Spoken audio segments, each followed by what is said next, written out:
Bonjour, vous écoutez Into the Wind, le podcast des marins qui font des phrases. Into the Wind est produit par Tip & Shaft, le média des professionnels et des passionnés de voile de compétition. Tip & Shaft, ce sont 2 newsletters hebdomadaires en français et en anglais, des podcasts, des événements, des formations ainsi qu'un festival de films et un studio de production de contenu que vous pouvez retrouver sur tipandshaft.com. Je suis Pierre-Yves Lautroux et je vous souhaite la bienvenue dans ce nouvel épisode d'Into the Wind.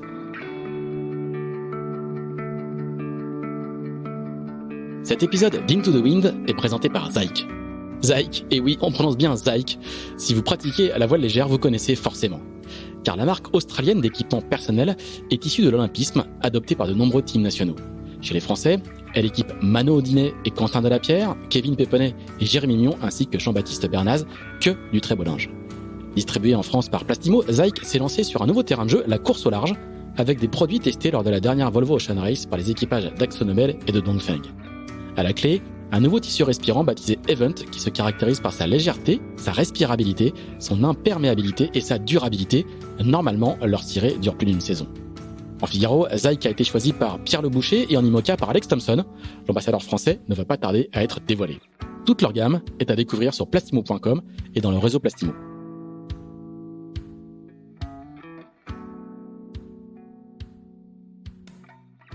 Bonjour Jean-Baptiste Bernaz. Bonjour. Eh ben, j'allais dire merci de nous recevoir, mais tu ne nous reçois pas parce qu'on réalise une première dans ce 40e épisode d'Into the Wind, puisque on fait ça à distance.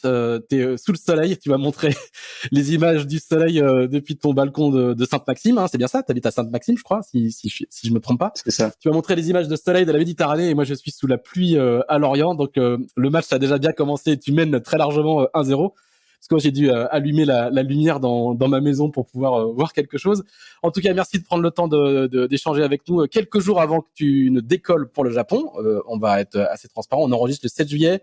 Tu décolles dans 4 jours pour Tokyo et ce podcast sera diffusé. Tu seras déjà au Japon. Eh ben, explique-nous quel est l'état d'esprit de quelqu'un qui a déjà fait 3 fois les Jeux Olympiques, qui s'apprête à partir pour ses 4e Jeux, qui ont été longs à venir, longs à se dessiner. Dans quel état d'esprit on est? On est tranquille, on est impatient, on attend, on commence à stresser un peu, on est dans quel état? Sur le plan sportif, je commence à être un peu stressé, hein, et en même temps, j'ai très envie parce que je me sens prêt. Après, sur le plan sanitaire, on est un peu stressé parce qu'il y a quand même les tests anti-Covid à passer. Voilà, on n'est pas à l'abri d'une mauvaise rencontre, on va dire. Mais en tout cas, sur le plan sportif, c'est sûr que là, on commence à être dans les dernier moment. Je suis en train de finir mon sac, j'essaie de rien oublier, j'essaie de tout prendre en double, histoire que j'oublie rien, quoi. Et que si ça casse, j'ai du spare parce qu'au Japon, c'est plus compliqué à faire envoyer. D'accord. Et du coup, quand tu dis que ne pas faire de mauvaises rencontres, du coup, t'as arrêté tu vas plus au restaurant ou t'es allé peu au restaurant de toute façon. Tu fais vraiment attention à ça? T'es dans ta bulle déjà? Effectivement, la recommandation du CNO, c'est de s'isoler pendant 14 jours avant le départ. On a 3 tests PCR à faire, 96, 72 heures et 48 heures avant le départ. Donc, c'est déjà arrivé une amie, donc j'essaye de voir le moins de monde possible. Je suis parti 4 jours là en bateau pour m'isoler un peu avec mon préparateur physique, pour finaliser et puis voir le moins de monde possible. Et puis là, il fallait quand même que je rentre finir mes sacs et je vais faire attention à qui je vois, quand. Et...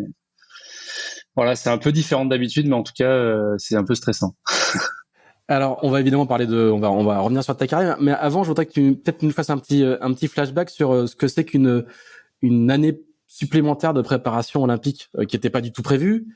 On sait à quel point les PO des athlètes en général et dans la voile en particulier sont millimétrés, planifiés au jour près. Vous connaissez vos plannings très longtemps à l'avance et il y a déjà eu un énorme boulot de réadaptation. Mais toi, comment tu t'es organisé pour préparer ces Jeux? Je crois comprendre que tu as passé beaucoup de temps, comme beaucoup, à Lanzarote et à Villamoura, qui ont été 2 spots hivernaux. Comment toi, tu t'es organisé à partir du moment où tu savais que tu avais une année de plus pour les Jeux? Eh ben, il y a eu plusieurs étapes. Déjà, il y a eu ce premier confinement où on était prêt, quoi. Hein. Tout le monde était à quelques mois des Jeux, tout le monde était prêt. En tout cas, moi, je l'étais. Et donc, il y a eu le premier mois avec beaucoup d'incertitudes, savoir si on allait quand même aller au jeu ou pas. Et puis ensuite, annonce du report. Mais il y a eu quand même pas mal de suspense pendant assez longtemps. Donc nous, on s'est tout de suite dit qu'il fallait au moins garder le niveau de jeu actuel. Donc on s'est entretenu tout l'été, plutôt pas trop loin de la maison. On a un super plan d'eau qui est le lac de Garde, sur lequel habite Robert Scheidt, la légende là, de notre sport. Du laser, ouais. Du coup, on a passé beaucoup de temps au lac de Garde l'été dernier, et puis après, s'est posé la question de comment on gère l'hiver, étant donné qu'il y avait très peu d'épreuves, même pas du tout en fait. Donc là, on a réussi à mettre un espèce de réseau européen en place où tous les étrangers, surtout les nordistes, hein, ceux qui viennent de loin et qui là où il fait froid l'hiver, eux, ils ont absolument voulu venir au chaud, et donc de manière générale, depuis plusieurs années, on va à Villamoura, parce que c'est sur le même continent, donc assez simple pour y aller en voiture, quoi. Et C'est au Portugal, hein. c'est au Portugal, c'est ça, c'est à l'aéroport le plus proche, c'est Faro. Donc c'est vraiment en Algarve, c'est super sympa parce qu'il fait chaud comme en Méditerranée, et puis on a quand même les vents et les vagues de l'Atlantique. Donc le plan d'eau ressemble un petit peu plus à ce qu'on va avoir aux Jeux Olympiques. Et puis pour pas trop se lasser du plan d'eau, et de manière assez simple, c'était Lanzarote, donc c'était juste mettre les affaires dans un ferry. Et là, pareil, on a eu de la grosse houle, d'Atlantique, quoi. Et donc ça, l'objectif, c'était d'avoir des bonnes conditions, mais surtout d'avoir de la confrontation. Parce qu'un an sans confrontation, on l'a quasiment jamais fait. Enfin, moi, je l'ai jamais fait. Donc c'était savoir où on en était régulièrement et savoir comment on allait pouvoir gérer cette préparation au mieux en termes de voile, quoi.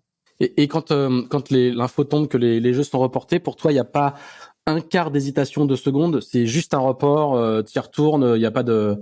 Parce qu'il y a des athlètes qui ont été très déstabilisés par ce report. Si, clairement, je pense que le report, je ne veux pas parler pour les autres, mais grosso modo, je pense que ça se joue suivant où on en est dans sa carrière. Si on a 20 ans et qu'on est sur sa première PO, on se dit, c'est pas grave, de toute façon, j'allais quand même la faire l'année. Si on est en fin de campagne, voilà, c'est un an décalé. J'en parle même pas pour ceux qui veulent faire des enfants ou, enfin voilà, qui ont une vie. Moi, je suis célibataire, donc ça va. Mais en tout cas, j'ai eu un gros coup de mou, mais pas tant parce que j'avais pas envie d'y retourner, c'était parce que je voyais plus de sens à mon entraînement. La période octobre, novembre, on savait pas, toujours pas si les jeux étaient confirmés. En fait, on ne savait rien, quoi. Donc, et t'as pas d'échéance, quoi. On n'avait pas d'échéance, et puis c'est quand même de l'investissement, c'est du temps, de l'argent. J'embauche toute une équipe autour de moi. Enfin, voilà. Et à un moment donné, c'est posé la question, est-ce que j'irai pas faire autre chose, quoi, hein. Est-ce que je mettrais pas un terme à ma carrière à ce moment-là, parce que si c'est pour faire un an de plus et qu'il n'y ait pas les Jeux à la fin, voilà. Mais à partir du moment où ça a été confirmé, j'ai eu la chance d'être bien entouré aussi. Mon nouvel entraîneur Stéphane Christidis, et mon préparateur physique Olivier Poli m'ont coincé autour d'une table, sentant que j'étais en train de divaguer, quoi. Et ils m'ont dit bon, voilà, c'est un moment, c'est un point de passage. Tu veux vraiment ou tu veux pas? Et si tu veux pas, c'est pas grave, on t'en veut pas, mais faut pas perdre de temps ni pour toi ni pour nous, et c'est maintenant qu'il faut prendre une décision, quoi. Donc voilà, il y a eu un vrai coup de mou, et clairement, moi j'ai dit bon, voilà, je refais rideau sur tout le reste de ma vie, et puis on se reconcentre jusqu'aux Jeux Olympiques. A priori, ils vont avoir lieu, donc c'était un bon choix. Je fais juste une insiste. Je crois que les gens se rendent pas très bien compte, forcément, notamment pour ceux qui connaissent pas bien la voile olympique, à quel point une PO, c'est quand même beaucoup de sacrifices, quoi. C'est pas des petites décisions, hein. Vous mettez quand même beaucoup de choses de côté. Vous êtes fixé sur des objectifs avec une détermination qui est quand même assez incroyable, quoi. Et il faut accepter de faire que ça, vraiment que ça, quoi. On est considéré comme sport amateur, mais en réalité, c'est professionnel. On passe environ 220 jours sur notre support par an, plus la muscu, hein, c'est tous les jours. Donc effectivement, avoir une vie de famille, je pense que, enfin, je sais pas, j'en suis sûr, j'ai perdu quelques copines à cause de ça. On n'est pas souvent là. Moi, j'ai un pied à terre, en fait, j'appelle ça comme ça parce que j'y passe pas plus de 10 jours par mois. Et oui, c'est sûr que je le fais volontiers, mais c'est certain que c'est quelques sacrifices, ouais. C'est quelques sacrifices. Et puis ça dure 4 ans au minimum, parce qu'en général, on se prend au jeu et puis ça dure plus longtemps, j'en suis la preuve. Et voilà, c'est 4 ans intensifs. Alors bien sûr, ça monte en pression. Les premières années sont un peu moins dures, mais il y a quand même un championnat tous les ans sur lesquels on joue quand même notre avenir, au moins financier. Et puis, sans parler du sportif, on peut pas se pointer la dernière année si on n'est pas prêt, si on n'a pas perfé avant, c'est compliqué d'aller perfer aux Jeux Olympiques. Ouais, et puis le niveau vient avec le travail.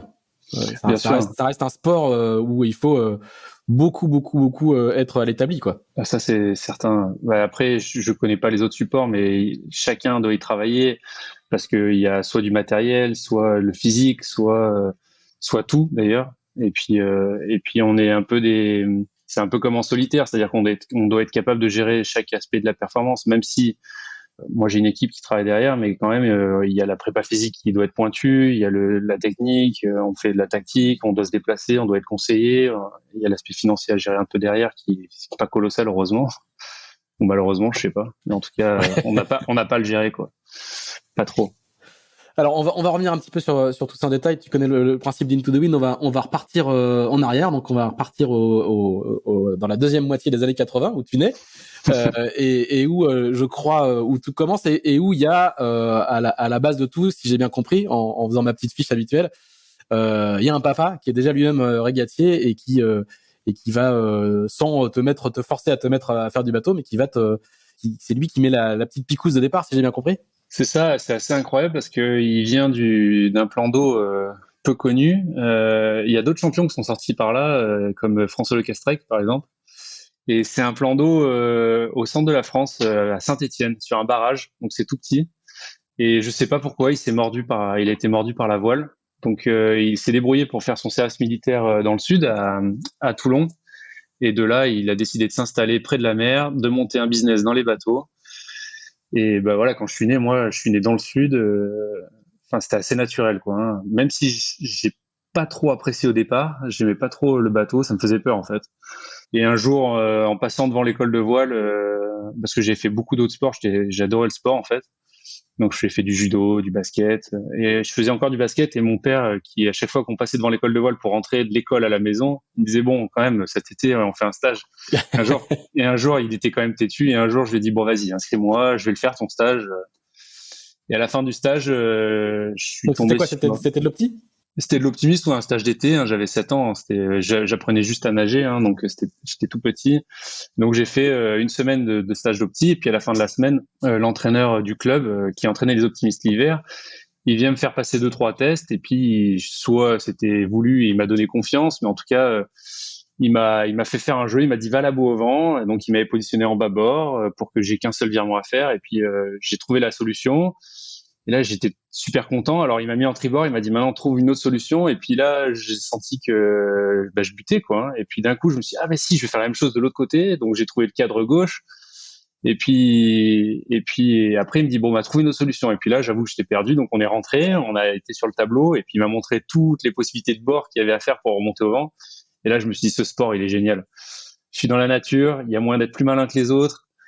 Ça m'a tout de suite plu et puis il m'a fait sentir spécial en tout cas et du coup bah voilà, quand on est gamin on a envie de gagner aussi et là j'ai senti que j'avais mordu à ce sport, donc je me suis inscrit tout de suite et je me souviens même de la date, c'était la sortie du film avec Kevin Costner sur le trimaran.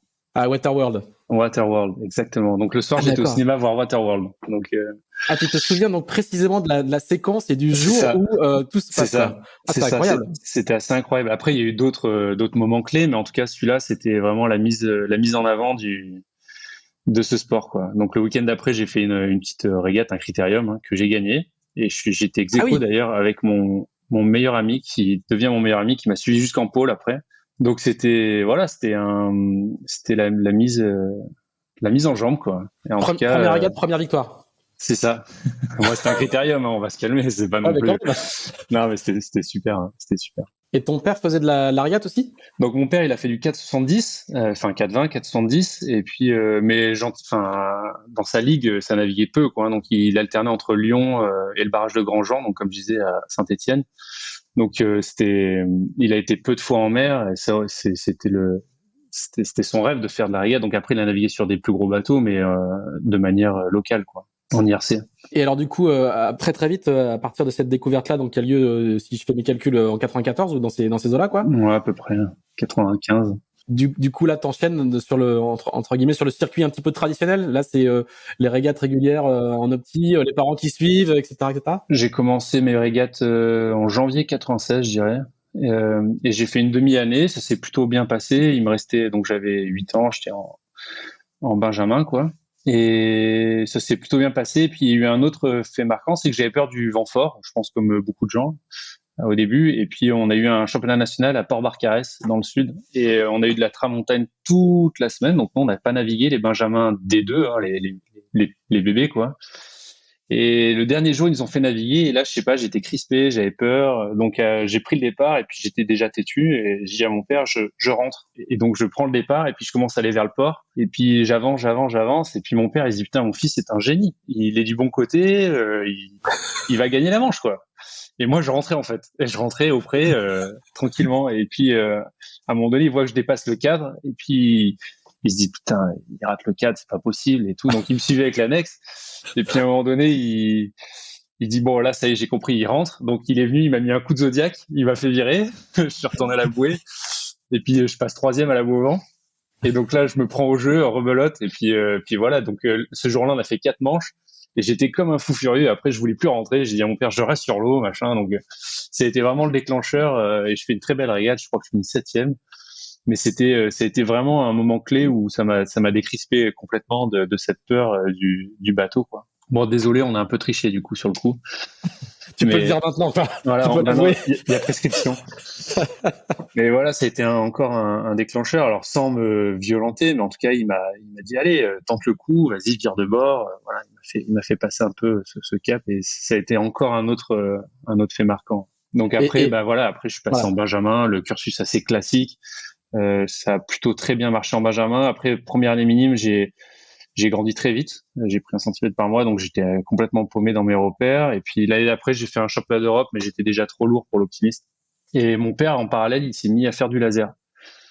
Donc il a commencé à naviguer en master. Donc je sais pas, il devait avoir une 40aine d'années. Et là, il se régalait. Et puis quand est arrivé le moment où il a fallu que je change de série, j'avais envie de faire du 420. En fait, j'avais envie de rester avec mes copains. Ouais, c'était classique, hein. C'est voilà. l'opti, souvent c'est le 420, quoi. C'est ça. Et c'était le laser, c'était décrié, ça faisait mal au dos, nanana. Il y avait plein d'histoires à ce niveau-là. Donc c'est gros pour un petit qui sort de l'opti. C'est même si t'étais grand, c'est une grosse marche, quoi. Oui, bah après c'était une marche assez avec les nouvelles voiles. Il y avait déjà les 4.7, les radiales, donc c'est des voiles un peu adaptées aux plus jeunes. Il y avait déjà ça en fait, c'était le tout début. Mais quand même, j'avais envie d'y aller avec les copains. Donc j'ai fait 2-3 essais en 401 et puis vu mon gabarit, je me suis vite rendu compte que j'allais être équipier. Et pas que je dénigre les équipiers, mais j'avais vraiment envie de garder la barre. Donc du coup, mon père m'a dit bon, t'embête pas, ça engage en rien. L'avantage du laser, c'est que tu t'engages avec personne. On t'achète un bateau et puis tu vas naviguer. Si ça t'énerve, on arrête quoi, hein, tu vois, tente le coup. Et en fait, j'ai adoré l'ambiance. C'était à la fois un solitaire, mais à côté de ça, il y avait des belles équipes.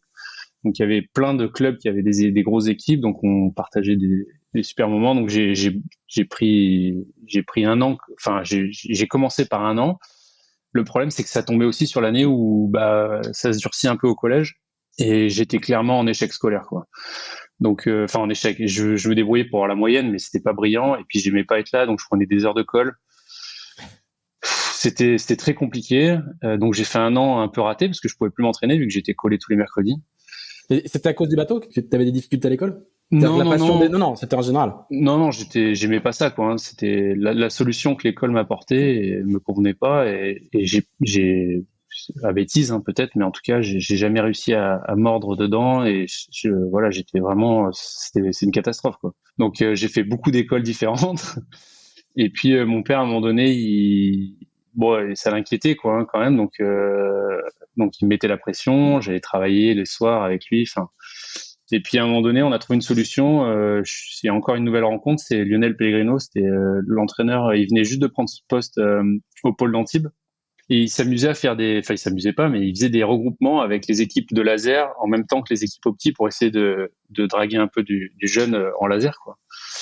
Et moi, vu mon gabarit, il m'a tout de suite repéré.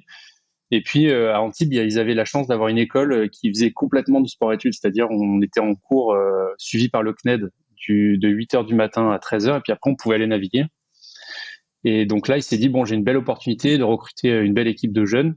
Donc il m'a fait venir moi, mon meilleur ami, donc Germain, et Céline, une jeune qui cartonnait aussi en laser et en opti. Et donc, il nous a fait venir au pôle. Et là, on a vraiment commencé, j'appelle ça, à être professionnel, quoi. Hein. C'est-à-dire que je suis passé C'était sport-études et t'étais en quelle classe? J'ai commencé en 3e. Donc, j'ai redoublé une fois. Donc, c'était l'équivalent de la seconde, quoi. Et donc là, j'ai vraiment compris ce que c'était. Enfin, compris. En tout cas, j'ai commencé à naviguer à haut niveau. Donc, on pouvait naviguer tous les jours. On faisait de la muscu 3 fois par semaine. On était rentré dans un rythme qui était complètement différent. Et l'école s'adaptait au sport, en fait. Et donc là, moi, j'arrivais à... Ils se débrouillaient pour qu'il y ait 100% de réussite au bac. Donc, ils ont vraiment... on avait des tuteurs, voilà.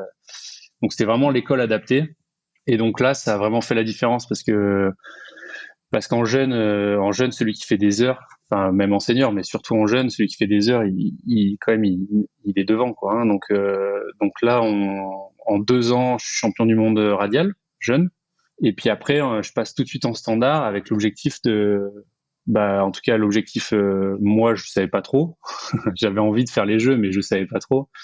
Mais mon entraîneur, lui, il avait un plan bien précis en tête et son objectif, c'était que je tente la sélection pour Pékin. Ça, alors là tu passes très très vite sur cette période-là, mais c'est des trajectoires quand même assez rapides, en tout cas pas tout à fait standard quand même. Tu dis, en gros, je résume, tu rentres en sport-études et 2 ans après, t'es champion du monde jeune. Donc, alors oui, c'est sûr que dedans, dans le contenu, il y a beaucoup de choses. Déjà, pour les auditeurs, en fait, oui, c'est vrai. T'es quand même assez précoce. Hein. Je veux dire, c'est pas tout à fait standard. Tous les mômes qui rentrent en sport-études à Antibes ne deviennent pas champion du monde jeune dans la foulée. Il faut quand même. Non, alors, il y avait sûrement de solides bases qui venaient de l'optimiste parce que j'ai quand même fait un championnat d'Europe. J'étais dans les meilleurs Français. Après, mon gabarit m'a limité. Et puis après, je suis passé en laser et je pense pas avoir été recruté pour rien. Je pense qu'il avait vu en moi un garçon talentueux. Et puis la structure qu'ils ont mis en place, c'est ça qui a vraiment fait la différence. C'est là où je voulais en venir, c'est que disons que si on a un diamant et après il faut le tailler, quoi. Hein. Et là, donc, il avait une vision qui était assez claire. Il fallait qu'on s'entraîne, il fallait qu'on ait une préparation physique. Donc, il a été recruté une préparatrice physique, Nathalie, qui est décédée malheureusement depuis. Nathalie Bellotti, qui était lanceuse de poids, qui était recordman de France du lancer de poids. Donc il y avait une approche qui était pas du tout vélistique. Hein. Et donc elle s'est formée, hein, elle a appris, elle a regardé les vidéos, elle a essayé de se faire une idée de l'effort qu'on faisait en laser en tout cas. Et donc elle nous a modelé, on a commencé à faire beaucoup de préparation physique. Il y a eu des moments durs, hein, on n'a pas toujours envie de se lever à 7 heures du matin pour aller naviguer avant d'aller à l'école. Mais en tout cas, ça nous a vraiment permis de faire des heures. On a fait tous les circuits européens toutes les régates qu'on pouvait faire. On était mort de faim, quoi. Hein. On n'avait pas un gros budget, mais on avait envie de faire le tour de l'Europe pour naviguer. On dormait en tente. Enfin, je sais pas si tout le monde se rend compte de ce que ça implique, mais on était le soir quand on rentre avec des courbatures, qu'on est obligé de se faire à manger avec un réchaud. Et que le matin on oublie de faire la vaisselle le soir, qu'on a la flemme et qu'en fait c'est les mouettes qui nous réveillent parce qu'elles mangent les restes. Enfin, et tout ça sous la pluie dans le nord de l'Europe. Enfin, c'était des moments qui étaient vraiment pas. Aujourd'hui, si je devais le refaire maintenant, je sais pas si je pourrais le refaire. Donc il faut vraiment avoir une grosse motivation. On a eu des moments effectivement plus durs que d'autres, mais après voilà, c'était des moments de partage. On avait une équipe qui était soudée. Il y avait un peu tout en termes de niveau. Hein. Il y a eu des championnes de France chez Nana. Il y a eu et puis voilà, ce circuit-là, il a abouti en radial, donc c'est la catégorie jeune, où je suis champion du monde à Brisbane en 2004. Donc c'est en même temps que se passent les Jeux d'ailleurs de 2004. Et là, je vois Félix qui gagne les 2 premières manches, enfin pas les 2 premières, mais 2 manches. Il faut dire les noms de famille. Hein, c'est Félix Prévost. Félix Prévost, pardon. Voilà. Félix Prévost qui était mon aîné. Hein, j'allais pas dire mon idole, mais en tout cas c'était l'homme à abattre si je voulais aller au jeu un jour. Et donc eux, ils avaient déjà en senior, il y avait déjà une très belle équipe avec beaucoup de jeunes. Il y avait Thomas Le Breton, Félix Prévost, il y avait Mathieu Murati qui était du sud aussi. Il y avait Jérémy Steyers qui était en train d'arriver. Donc voilà, je savais qu'il allait y avoir du pain sur la planche, mais je me posais aucune question. J'étais là pour naviguer, pour me faire plaisir et puis gagner des régates, quoi. Hein. Il y a que ça qui me motivait, quoi. C'est être meilleur que le voisin, quoi. Et là, donc là, t'as 17 ans, en fait, hein, quand tu gagnes ce premier titre mondial, t'as 17 ans. Il y a pas eu, on peut le redire aussi, il y a pas eu beaucoup de Français qui ont été champions du monde jeunes en laser. Non, je sais pas s'il y en a eu d'autres. Hein. Il y a eu un vice-champion du monde. Mais non, je crois pas. Et alors du coup, les structures fédérales et les structures de détection, qu'est-ce qu'elles se disent quand elles voient qu'elles ont un jeune de 17 ans Je peux pas parler pour eux. J'ai reçu une lettre de félicitation de la fédération. Voilà, mais ils se disent, le diamant est toujours là, quoi. Ce que je veux dire, c'est que c'est très très jeune. En fait, c'est ça que je veux souligner, c'est que tu vas arriver en senior à un âge extrêmement jeune. Enfin, encore une fois, il y a une forme de précocité qui est pas C'est pas C'est très ça. très commun. En fait, je pense qu'assez vite, déjà le pôle, j'étais en pôle, donc j'étais déjà dans les structures fédérales. Donc ça, nous, on était raccord sur la ligne de conduite. Après, au niveau fédéral, équipe de France, je pense que je suis à peine dans les radars. C'est-à-dire qu'ils se disent, ok, il y a peut-être, on a de la relève, c'est bien. Maintenant, laissons passer en standard et puis on verra ce que ça donne sur le bateau senior, quoi. Donc pour l'instant, il y a aucune urgence, si ce n'est que je me rappelle d'un stage, je dirais que c'est en 2005. On a un stage où c'est un stage dit de détection, ils ont appelé ça Pékin 2024, Pékin 2008. Et donc là, chacun devait donner un peu son projet de vie. Donc moi, l'objectif c'était le bac. Hein. Le bac, et ma maman, elle a toujours veillé à ce que les études soient faites à minima jusqu'au bac, et elle m'avait demandé un bac plus 2, ce que j'ai fait. Donc moi j'avais le bac, et puis l'idée d'aller faire un BTS après, juste pour valider ce bac plus 2 que ma maman me réclamait. Et puis côté sportif, moi j'ai dit tout de suite que j'avais envie de me positionner pour essayer d'aller au jeu. Et ça a fait rire beaucoup de personnes dans l'assemblée, parce que c'était un peu précoce, quoi. C'était pas vraiment d'actualité. C'était un peu jeune. Pour passer du jeune au senior, il y a vraiment une dose de travail qu'il faut digérer, quoi. Après, ce qui a joué un peu pour moi, c'est que Pékin, c'était un plan d'eau un peu particulier quand même. Il y avait peu de vent, et donc ça favorise un petit peu les jeunes pas encore au poids. Alors, on va pas aller encore tout de suite à Pékin en 2000. Je voudrais juste qu'on s'arrête un tout petit peu sur le support, parce que une partie de la difficulté, et c'est pour ça que je posais la question sur, tiens, ils se disent, ils ont un champion du monde jeune français qui est très jeune. La particularité du laser, c'est qu'il y a énormément de bateaux diffusés dans le monde, donc il y a énormément de pratiquants, et donc il y a une forme de concurrence. Voilà, il y a potentiellement des champions vraiment partout, quoi. Il n'y a pas de barrière d'accès. C'est très très faible, parce que le bateau coûte pas très cher, il est très simple. Il coûte pas cher et tout le monde a le même. C'est-à-dire que moi, aujourd'hui, je navigue avec le même bateau que celui qui va en acheter un, quoi. Donc voilà, et il coûte pas 70 000 euros, quoi. Je crois que c'est quelque chose comme 7 000 ou 8 000 euros. Ouais. C'est pas hors de prix, en tout cas dans les bateaux olympiques. C'est de loin le moins cher. Et clairement, il est diffusé. Là, on doit être à 216 000 bateaux diffusés depuis sa création, hein, ça doit être en 1976. Donc c'est un bateau qui est très diffusé. Partout où on va dans le monde, on peut espérer en trouver un, en tout cas dans un Club Med ou dans un club quelconque. Donc c'est sûr que c'est assez propice à retrouver du monde qui navigue, ouais, c'est sûr. Et est-ce que dans cette discipline-là, est-ce qu'il y a une école française particulière, comme il peut y avoir, comme il y a eu longtemps en Tornado, comme il y a encore aujourd'hui en 4-7? Est-ce qu'il y a eu beaucoup de champions français? Est-ce qu'il y a une filière française du laser au niveau mondial? C'est la filière qui connaît le plus de problèmes en France. On a du mal à créer des champions, hein, en laser. On va pas se voiler la face. Donc il y a eu une belle tentative. Enfin, c'est pas une tentative, ça a fonctionné. On a eu un groupe France qui s'est créé après. Il y en a eu un avant, hein, mais moi j'étais pas là en 96-2000. En 2000, on n'envoie pas de laseriste aux Jeux Olympiques pour quelques points. Et puis à l'issue de cet échec, hein, François Lecastrec a décidé de créer une structure, pas une structure, mais en tout cas un groupe où ils ramassent tous les jeunes avec du potentiel, et puis ils ont fait une émulation qui a monté pendant 4 ans et qui a abouti sur je sais plus combien il a fait aux Jeux Olympiques, mais en tout cas il y avait au moins 2 Français dans le top 15-20 mondial, ce qui commençait à être solide, quoi, hein. Et puis cette génération elle a continué à monter, et puis moi je me suis greffé en fait à cette génération-là, et donc en 2008 on est 4 dans les 20 mondiaux. Donc ça commence à être bien, mais c'est sûr que puis derrière ils ont arrêté, et donc en fait depuis un petit moment je me retrouve un peu tout seul, quoi. Donc de temps en temps il y a un jeune qui vient, et puis découragé, ou je sais pas, mais en tout cas il va pas au bout, quoi. Donc là ça fait un moment que on a du mal à trouver de la jeunesse, quoi. Et comment ça s'explique? Parce qu'il y a d'autres supports plus intéressants, parce que la concurrence est hyper forte, parce qu'il n'y a pas de tradition? Je pense qu'il y a un mélange de plein de choses. Je pense que c'est un support qui est compliqué dans le sens où on est nombreux. Et donc, les performances au début, elles sont pas très reluisantes, parce que on navigue 50, 60, 70e. Mais si on parle de pourcentage, on est quand même dans les 50% de la flotte. Donc, si on prend le 4-7, par exemple, où ils sont, je sais pas, à 50 au championnat du monde cette année, quelqu'un qui fait 25, ça fait un peu plus plaisir de dire 25 que 50. Et pourtant, mathématiquement, c'est la même chose, quoi. Alors après, bien sûr que les 3 premiers, c'est toujours les 3 premiers. Hein. Il n'y a pas de. Mais en tout cas, pour les jeunes qui arrivent au niveau fédéral, c'est sûr que d'accepter que la jeunesse, elle soit dans la première moitié de la flotte, mais quand même 60e, c'est toujours dur à digérer. Et je pense qu'il y a eu 2-3 petites erreurs au départ, qui ont cassé quelques générations comme ça, où il y avait peu de soutien de ces jeunes-là parce qu'on se disait qu'ils étaient bons à rien, alors qu'en fait, il fallait juste qu'ils passent des étapes, quoi.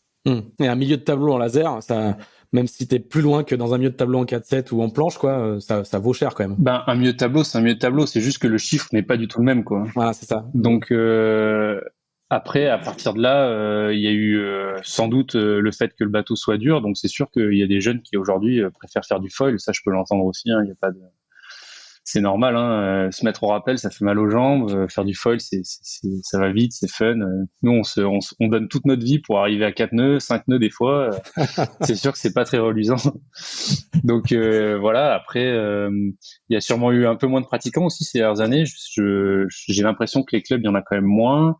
Il y a beaucoup plus de bateaux possibles, 29er, voilà, il y a une enfin, les jeunes ont le choix, ont beaucoup de choix aussi. Et puis voilà, après, peut-être que c'est générationnel aussi, je saurais pas dire. Ça commence à faire long, en tout cas. Ou est-ce que c'est toi qui bloque, c'est toi qui bloque le renouvellement parce que tu. Bah, on sait que quand on veut préparer les jeux, il y a Bernaz qui bloque l'entrée de la boîte. Après, sans doute, ça fait peut-être partie d'un paramètre, mais en tout cas, ce que je leur réponds souvent, parce que c'est la question qu'on me pose, c'est que moi, je suis toujours pas médaillé.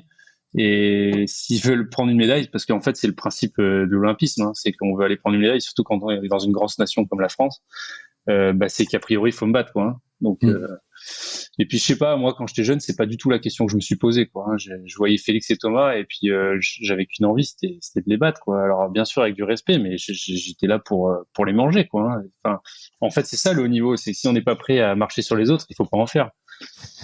C'est vrai. Alors, on va revenir à ton arrivée justement dans le monde des seniors. On ferme cette petite parenthèse sur le support. Donc, à partir de quel moment tu passes de ce statut de jeune prometteur à ok, maintenant c'est le grand bain, le monde des seniors, et il va falloir justement marcher sur tes glorieux aînés. Quand ça se passe à quel moment? Donc l'année où je suis champion du monde de radial, en fait, vu que j'étais déjà assez grand et pas vraiment au poids, mais en tout cas je commençais à être assez lourd. Mon entraîneur, lui, il avait estimé que s'entraîner en standard, c'était pas un frein. Donc, en fait, je me suis entraîné sur la catégorie senior, donc avec 2 mètres carrés de plus. Et juste pour les championnats du monde et le championnat d'Europe, on a fait une préparation spécifique et je suis retourné en radial. Pour bien préciser, hein, c'est juste le gréement, c'est juste le mât qui est plus court et la voile qui est plus petite. Hein. Il y a 2 mètres carrés d'écart. Et avec un mât, bien sûr, du coup, plus petit. Et donc, je suis passé assez vite en standard, en ayant déjà fait une année d'entraînement dessus. Donc, j'étais pas encore au gabarit, mais en tout cas, je m'en rapprochais. Je vais faire 74 kilos, 75 kilos. Et l'idéal, ça aurait été d'être à 80, mais j'étais tout maigrichon, donc j'avais du mal à prendre du poids. Mais j'avais déjà la taille, c'est déjà pas mal. Et donc, quand j'ai attaqué le standard, en jeune, on a encore une épreuve qui est sympa. C'est l'équivalent un peu des Jeux Olympiques, c'est le championnat du monde ISAF jeune. Et donc, il y a un représentant par nation donc c'est un peu le Jeux Olympiques des jeunes, quoi. Et à l'époque, c'était en standard. Maintenant, c'est en radial. Mais à l'époque, c'était en standard. Et donc, en termes de gabarit, c'était compliqué de le faire 2 ans d'affilée. Donc, c'était vraiment une chance unique à saisir. Et puis, et souvent, les podiums de ces championnats du monde ISAF-là, on les retrouve en senior assez vite, quoi. Et donc, l'année où j'y vais, donc l'année d'après, j'y vais, donc en 2006, il me semble. J'ai un doute entre 2006 et 2005. C'est vieux maintenant, mais... Bref, je vais je me sélectionne, et puis je vais à l'ISAF, que je manque enfin, je fais 2e, hein, et devant moi, c'est Giles Scott, qui est tacticien sur la Coupe d'Amérique, qui est médaillé d'or en fine. En fine. Et voilà, c'est ça, britannique. On se bagarre toute la semaine et ça se joue à 1 point, je crois. Donc, je finis 2e, et là, en fait, quand je reviens de ce championnat, je sens bien que au niveau fédéral, ça y est, je suis vraiment dans les radars et qu'il faut ils essaient de réfléchir à comment m'intégrer un peu dans cette équipe de France. Voilà. Et puis nous, notre stratégie en parallèle, c'était que j'allais me pointer sur le circuit senior que le jour où j'estimais et que l'entraîneur estimait que j'étais prêt. Et pour nous, prêt, ça voulait dire qu'il fallait qu'on rentre dans un rang or. Parce qu'aller faire une semaine olympique française pour finir entre Français ou entre derrière, ça servait à rien pour nous. Enfin, si c'est pour faire ça, autant faire les championnats nationaux. C'est pareil. Donc on a décidé. On va juste expliquer un tout petit peu ce que c'est que le rond or et le rond or et le rond argent. Tout le monde n'est pas forcément familier. C'est qu'il y a une partie de la semaine qui se déroule C'est ça. En général, on fait 3 jours, entre 2 et 3 jours tous ensemble. Donc là, ils divisent les flottes de manière égale, mais sur, enfin comme ils veulent au tirage au sort ou sur le classement mondial. Donc ils font des parités. Et à l'issue de ces 3 jours de mixage, on va dire, et ben là ils prennent les 50 premiers qui naviguent ensemble, les 50 suivants qui naviguent ensemble et les 50 derniers qui naviguent ensemble. Ouais. Et donc il y a le premier tiers va dans le rond or, le deuxième tiers dans le rond argent et le troisième tiers dans le rond bronze. C'est ça. Et donc là, du coup, si on est dans le rond bronze, on navigue en théorie entre pas bons, quoi, hein, mais c'est là où on est. Donc nous, l'objectif, c'était qu'on finisse pas là-dedans. Donc il fallait qu'on soit dans le rond or et qu'on soit prêt à être dans le rond or. Et donc la première semaine olympique que je fais, je gagne les 2 premières manches. C'était un peu inattendu. Et je finis 10e à cette régate. Et clairement, du coup, je fais partie des meilleurs Français. Thomas, il est devant moi, il fait 8e de mémoire. Et donc là, ça y est, je suis rentré dans le tableau de route fédéral. Et donc, pour m'accueillir un peu dans ce système, François Lecastrec fait le parti aussi d'emmener mon entraîneur, qui m'a suivi depuis tout jeune, Lionel. Et donc, on se retrouve à continuer à travailler ensemble, mais sous l'effigie de l'équipe de France, quoi. D'accord, c'est-à-dire que François Lecastrec, qui est l'entraîneur des lasers au niveau équipe de France, choisit de se faire accompagner et seconder entre guillemets par ton propre entraîneur, à toi. Exactement. Donc ça permettait de faire une passation un peu plus globale entre ces deux mondes, parce que moi j'étais tout jeune et puis que les autres ils avaient un peu plus de bouteilles, ils avaient déjà l'habitude de travailler ensemble et donc c'était une bonne manière de me faire entrer dans ce cursus. Et là tu rentres donc dans l'équipe de France des grands, quoi, et t'as 18 ans. C'est ça, j'ai 17-18 ans, ouais, 18 ans. 17 ans, parce que en 2007, c'est déjà le championnat d'Europe, c'est déjà la sélection olympique, donc c'est l'année d'avant. Ouais. D'accord. Donc là, cette année-là, je me sélectionne aussi, il m'emmène sur le test event. Donc le test event, c'est la répétition des Jeux. Hein, des Jeux, voilà, sur le plan des Jeux. À Pékin, donc assez tôt, hein, on est en 2006, c'est 2 ans avant, donc il y a une nation le droit d'emmener 2 ou 3 personnes. Donc nous, on y va à 3, il y a Thomas, Félix et moi. Et là, je fais ma deuxième, du coup, medal race. Donc c'est premier français, j'étais comme un dingue, medal race. Donc c'était un plan d'eau, ça veut dire que c'est un plan d'eau qui me plaît déjà, c'est déjà pas mal.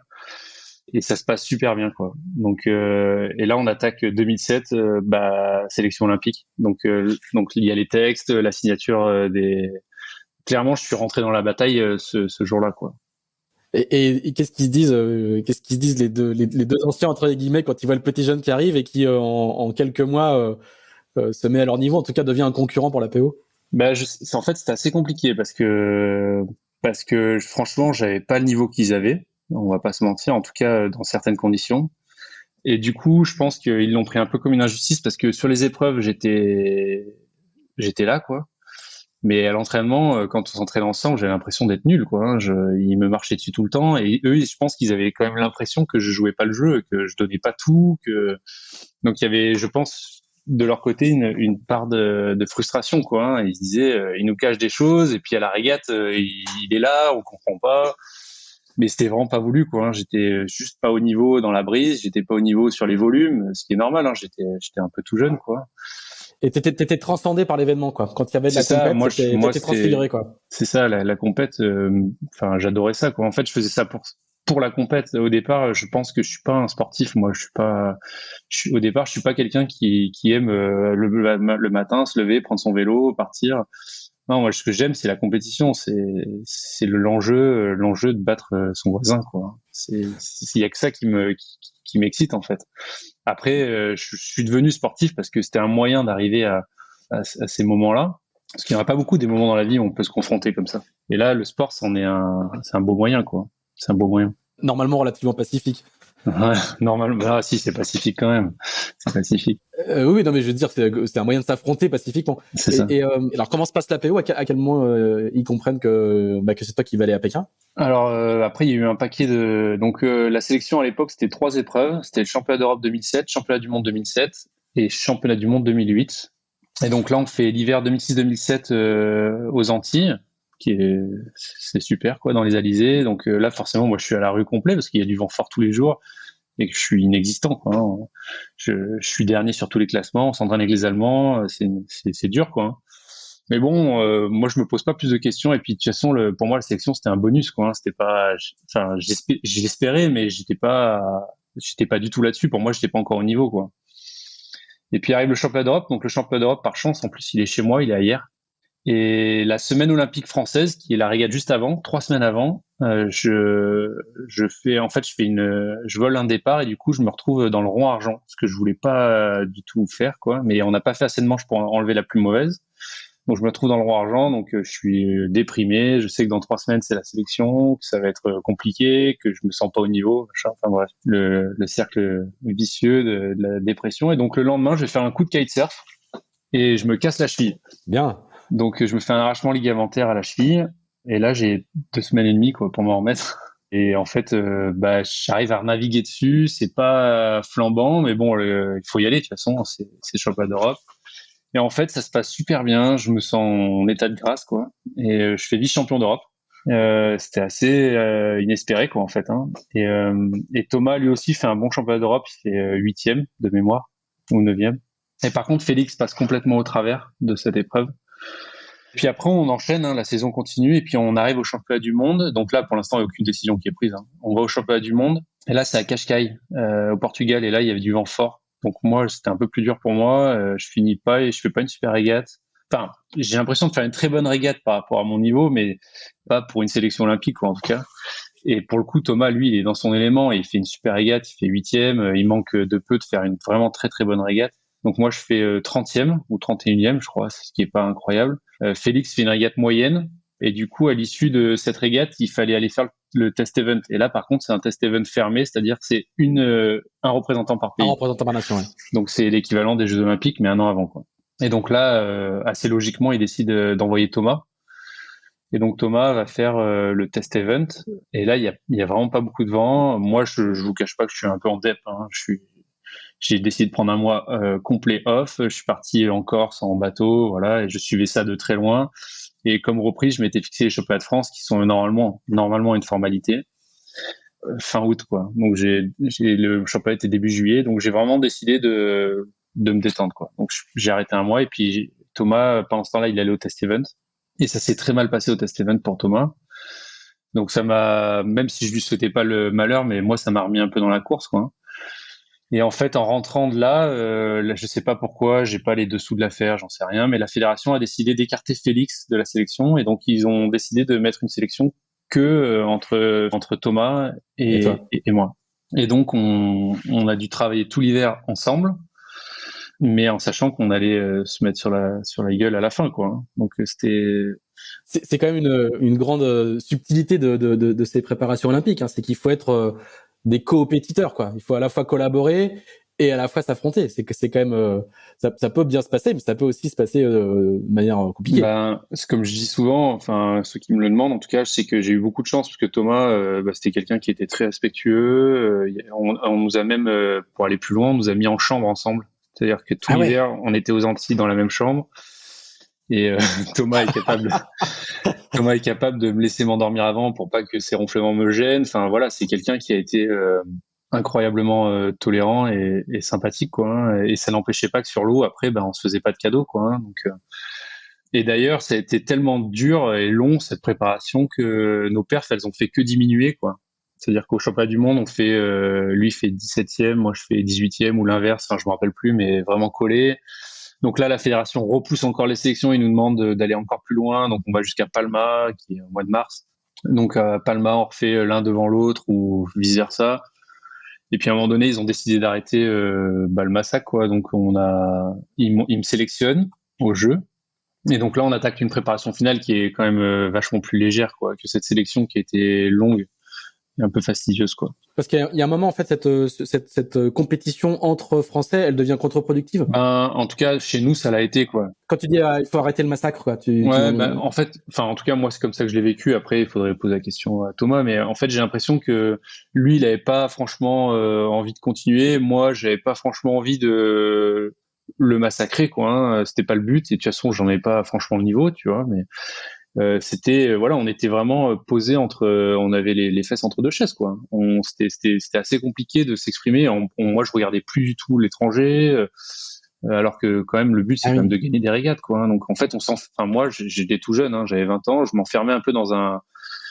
Enfin, c'était un peu. Moi, je trouvais ça pesant, quoi. Ce que je m'en souviens, c'est que c'était très pesant. C'était pas du tout léger comme préparation. Alors jusque-là, moi, j'avais toujours fait ça pour m'amuser.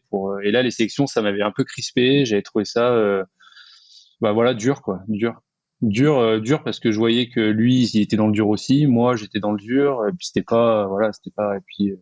Non, et puis je trouve qu'on s'entendait bien, il n'y avait pas de raison d'être méchant ou enfin voilà, c'était. Et sur quel fondement du coup finalement il te sélectionne, il te choisit sur quel critère? Ben j'imagine que c'est parce que j'ai beaucoup plus le profil du plan d'eau, qu'en 2006 ça s'était bien passé, que dès qu'il y avait des manches de petit temps, j'étais quand même devant. Mais voilà, franchement c'était très serré, quoi. Hein, et mondialement parlant, si on parlait que de ranking mondial, Thomas était plus polyvalent que moi, je pense. Donc en fait, il me sélectionne sur la spécificité du plan d'eau. Et je pense que c'était peut-être pas un mauvais choix, j'en sais rien, parce que le plan d'eau était quand même très compliqué. Tout le monde a fait des régimes. Ouais, moi, pour la même taille que je fais aujourd'hui, je faisais 10 kilos de moins. Et je suis déjà. Spécifiquement pour les jeux, quoi. C'était déjà pas très épais, ouais. C'est ça. Bah, je suis retourné à mon poids d'enfant, enfin à mon poids d'adolescent quand je suis passé en standard, quoi. D'accord. Donc et puis je suis pas le seul, hein, toutes les catégories ont fait la même chose, voilà, parce qu'on savait qu'il y avait très peu de vent, donc et puis c'était une belle bêtise au final parce qu'on a quand même eu de l'air, donc au point normal ça aurait été très bien. Alors du coup tu découvres les jeux à 21 ans, quoi. C'est ça, à 21 ans, donc je vais faire mes premiers jeux. La préparation est dure parce que mon entraîneur il me lâche pas, parce que en fait moi au milieu certes il y avait cette histoire de préparation aux Jeux Olympiques, mais en fait moi j'étais en courbe ascendante encore et j'avais beaucoup de choses à apprendre. Donc en fait c'était pas le plus important finalement les jeux, c'est que je continue à progresser. Et si au milieu, enfin c'est pas si au milieu, c'est qu'au milieu on préparait les jeux. On faisait beaucoup de petits temps, on a essayé d'adapter ça, donc c'était assez sympa. Mon entraîneur, et en fait il progressait avec moi, hein, parce que lui il avait jamais navigué à ce niveau-là non plus. Donc il y avait une émulation autour de tout ça, avec des tensions des fois, parce que je commençais à grandir aussi et que je voulais pas non plus me laisser marcher sur les pieds. Et puis bah voilà, c'est une ouverture. Je pense, j'ai la chance de pouvoir y aller, parce qu'on était quand même à 500 km, donc on nous a quand même proposé. Et là, c'était juste incroyable. D'ailleurs, j'en ai pas refait depuis, et ça, c'est un truc incroyable, quoi. Hein, et je pense que c'est pas cette année qu'on va la refaire. La rentrée sur le stade, alors j'ai sûrement laissé un peu d'énergie, mais franchement, je pense que j'en ai capté beaucoup plus que ce que j'en ai laissé. Parce que c'est la rentrée sur le stade, la Marseillaise qu'on chante, voilà, c'était un moment incroyable. J'ai pas pu filmer parce que j'ai laissé ma caméra dans le premier avion. Mais c'était fou, quoi. C'était fou. Pour expliquer, donc c'est que les plans d'eau des jeux ne sont pas forcément là où lieu l'essentiel des jeux. Et donc du coup, il peut y avoir plus ou moins de kilomètres, et donc du coup, vous n'avez pas forcément accès en termes de logistique. C'est ça. On est rarement à côté des villes host. Hein, à Pékin, on était à 500 km. À Tokyo, on va être à 80 km. C'est assez pour pas y aller. Et à Londres, on était à 6 heures de déplacement, quoi. Donc c'était pareil, on était sur la côte. Bon voilà, c'est un peu le jeu de la voile, quoi. Mais c'est vrai que c'est dommage parce qu'on vit un peu moins l'événement. On n'est pas dans le village olympique, on n'est pas. Mais voilà, ça a d'autres qualités. Hein. À la fin, on arrive à y aller, et puis du coup, quand on est détendu, c'est vachement mieux. On peut faire la fête. Alors tu vas faire 8e à ces jeux-là, donc c'est ça. Les premiers jeux, c'est quand même pas mal du tout. Bah, je suis quand même très déçu parce que j'avais vraiment des cartes à jouer pour être mieux que ça, et du coup, je sors de là quand même très frustré. Et la veille du dernier jour, je suis sur le podium, quoi. Donc voilà, je m'en veux de ce dernier jour, et donc je repars de là avec de la frustration, et ça va m'aider pour les 4, 8, 12 prochaines années. Ce que je veux dire, c'est que moi je dis c'est quand même pas mal, c'est que en fait t'as 21 ans, comme tu dis, t'es encore dans ta courbe de progression. On est toujours dans cette logique de précocité. Et si sur le papier, dire que de quelqu'un qui a 20 ans, dont c'est les premiers jeux, et qui il y a encore quelques années était chez les juniors, c'est sur le papier ça reste un beau score. Toi t'as la frustration parce que tu t'aurais pu faire encore mieux, mais sur le papier ça reste une belle perf. Bah c'est une super perf, hein. De toute façon, la voile c'est comme un sport à maturité plutôt tardive en général. Donc les athlètes sont un peu plus vieux que dans d'autres sports. En fait, et puis c'est la sensation que j'avais eue à l'époque, mais avec le recul, je me dis que il n'y a pas de, enfin, il y a pas de notion d'âge et c'est propre un peu à chacun. Et je pense que les opportunités, il y en a pas à 5 ans, donc faut les saisir dès qu'elles se présentent, quoi. Et cette fois-ci, c'en était une. C'était une belle perche qui m'avait été tendue et que j'avais un peu. Je suis très content. J'ai eu mon diplôme olympique, je suis finaliste et tout, mais j'ai quand même versé quelques larmes parce que j'y ai cru plus que ça, quoi. Qu'est-ce qui se passe sur les dernières manches pour que ça C'est un fonctionne pas? peu. Donc en fait, bon, j'ai fait plein de petites erreurs, mais inhérentes à mon inexpérience de jeune, quoi. J'ai laissé quelques points un peu partout parce que la voile, c'est un peu ça. C'est celui qui arrive à faire le moins d'erreurs. Depuis que je suis petit, on répète ça, quoi. Parce que tout le monde en fait, mais il y en a qui en font moins que les autres. Et en fait, ce dernier jour, on part pour 3 manches. Il y a un vent sympa, avec beaucoup de courant, comme tout le temps là-bas. Et je fais une bonne première manche. En fait, je sais plus si c'est la première ou la deuxième, mais en gros, je fais une très bonne, une très mauvaise. Et du coup, je sais que dans le jeu des points, en gros, j'ai une manche à faire dans les 10 et je suis quasiment sûr de jouer pour une médaille, quoi. Sur le podium. Pas sur le podium, mais en tout cas de pas en être loin. J'ai pas les points en tête parce que j'avais pas d'entraîneur en fait à Pékin. La fédération m'avait pas mis d'entraîneur. Donc j'avais fait mon calcul. T'es tout seul. Ouais, je suis tout seul. On a un Zodiac qui me donne de l'eau, quoi, mais c'est pas un coach, quoi. D'accord. Et pourquoi il n'y a pas de coach? Parce que il y a le jeu des accréditations fait que il manquait une accréditation et que on avait estimé que j'étais celui qui avait le moins de chances de médaille a priori. D'accord. Donc oui, les petits détails logistiques qui ont leur importance, quoi.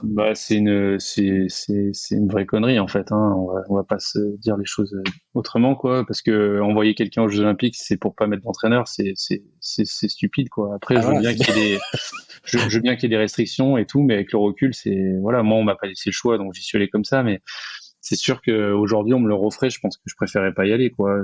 C'est une aberration, quoi. En tout cas, voilà. Donc, moi j'ai fait toute la semaine comme j'ai pu. Donc les entraîneurs quelques-uns se sont relayés. J'ai eu le droit à 3 ou 4 différents entraîneurs chaque jour, suivant le jeu des jours de récupération des autres séries. Et du coup, cette dernière manche, je suis dans le coup toute la manche. Je suis dans les 10 toute la manche. Et sur la dernier passage sous le vent, il reste plus grand chose. Et en fait, je me frite avec un adversaire, quoi. Et en fait, de rage, il me colle sur la bouée, on s'arrête, on la passe pas parce qu'avec le courant, on recule et on se fait avaler par toute la flotte qui est derrière sous forme de rideau, quoi. Et donc, je fais une manche de, je sais pas, 40, 30, peut-être même ma plus mauvaise, quoi. Et là, voilà, ça s'arrête là, quoi, le jeu. Donc, au lieu d'être médaillable sur cette dernière journée, je me retrouve 8e, ex aequo avec le 9 et le 10 et sans pouvoir jouer la 7, quoi. Donc ce soir-là quand je rentre, c'est dur, c'est très très dur. Et le président je me rappellerai toute ma vie, je pense, le président de la fédération, il vient me voir, que j'affectionne beaucoup à ce moment-là. Il vient me voir, il me dit, je sais que t'es pas bien, mais par contre 8e, c'est un diplôme. 9, tu n'as pas le diplôme, t'es pas finaliste. Donc demain la médaille reste, tu t'arraches et tu restes 8e. Et donc c'est ce que j'ai fait. Et donc je finis bien mes jeux quand même. Donc je suis quand même content. Mais voilà, c'était Jean-Pierre Champion, le président de l'époque. C'est ça, Jean-Pierre Champion. Donc voilà. Du coup, ces jeux se terminent sur une petite note d'amertume. Mais est-ce que tu sais déjà que par contre tu repars pour la suite? Ah oui, c'était même pas une question en fait. J'étais pas. Enfin, c'était une cerise sur le gâteau, ces Jeux Olympiques, mais c'était pas du tout. Enfin, c'était prévu et à la fois imprévu. Voilà, j'étais pas au bout de mon histoire du tout. Donc non, j'ai pris quelques mois de vacances et puis c'est reparti, quoi. Hein. C'est reparti à fond. Alors forcément, Thomas. Comment ça se passe cette phase de transition justement? Ça c'est toujours assez étonnant parce qu'on sait que c'est long, on sait que c'est dur, on sait que c'est ingrat, mais on se reprogramme, on sort, on fait un peu de vacances, on dit allez c'est reparti, je planifie pour les 4 ans à venir. C'est ça, ce qui est vrai, c'est que moi ça fait 4 ans que ça se passe de la même manière, enfin 3 fois. C'est que j'arrive au mois de juillet, et je me dis c'est bon, je suis à bout, ce sera mes derniers, je suis fatigué, quoi. Je suis fatigué, j'en peux plus, machin. Et puis le jeu de la régate et le jeu des jeux en particulier, il rebooste, quoi. Hein, il rebooste et on a rarement autant d'émotions que sur ces moments-là, et qu'elles soient bonnes ou mauvaises d'ailleurs, hein, ces émotions. Je pense qu'aujourd'hui, c'est clairement un moteur pour moi. C'est-à-dire que finalement, même les mauvaises émotions qui sont dures à avaler, après, on en garde des bons souvenirs quand même. Donc voilà, moi, à chaque fois que j'ai fini les jeux, j'ai pris mes 15 jours de bain familial et avec les copains. Et puis là, je me suis dit, c'est bon, ça me manque déjà. Donc j'y retourne, quoi. J'ai envie de refaire la même chose dans 4 ans. Il y a pas, enfin, pas la même chose, mais en mieux. Mais en tout cas, l'événement, quoi. C'est une drogue, quoi. C'est, je pense, une vraie drogue, ouais. Une bonne drogue, mais une vraie drogue. Et alors, du coup, comment ça se passe concrètement? C'est-à-dire que tu refais un projet? C'est-à-dire que tu dis, bon, bah là, je vais faire ça différemment, tu planifies tout, tu changes d'entraîneur. C'est quand même des cycles. Donc, du coup, comment tu l'organises là, quand tu rentres en 2008? Tu te dis, bon, là, maintenant. Alors, quand je rentre en 2008, moi, je suis toujours quand même sous la coupe de mon entraîneur, Lionel, avec qui on partage beaucoup, toujours. Il m'a suivi pendant les jeux tous les soirs. Donc voilà, je suis toujours dans le même process. Je suis toujours à Antibes, plus à internat parce que je suis trop vieux. Mais en tout cas, je suis toujours à Antibes.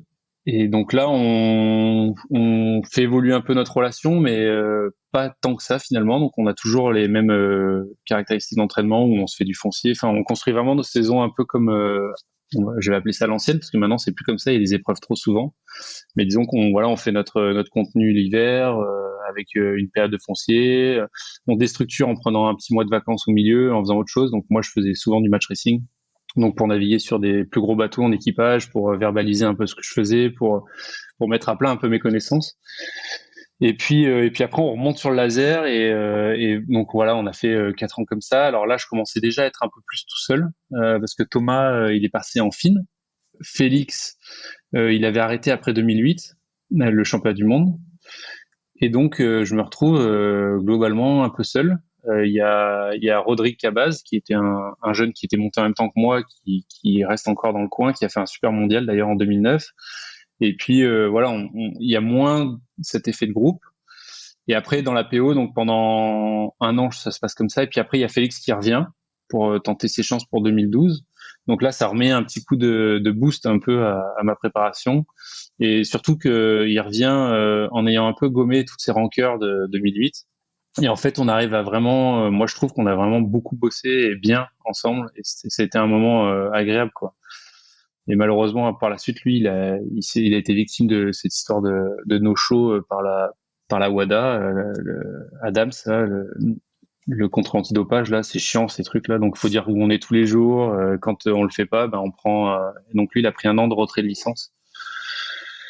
Donc ça a mis un stop net en tout cas, à ses chances de sélection, en tout cas, parce que s'arrêter de naviguer pendant 1 an, c'est rédhibitoire, quoi. Donc on précise, hein, il est pas contrôlé positif. Non, il ne répond pas aux convocations.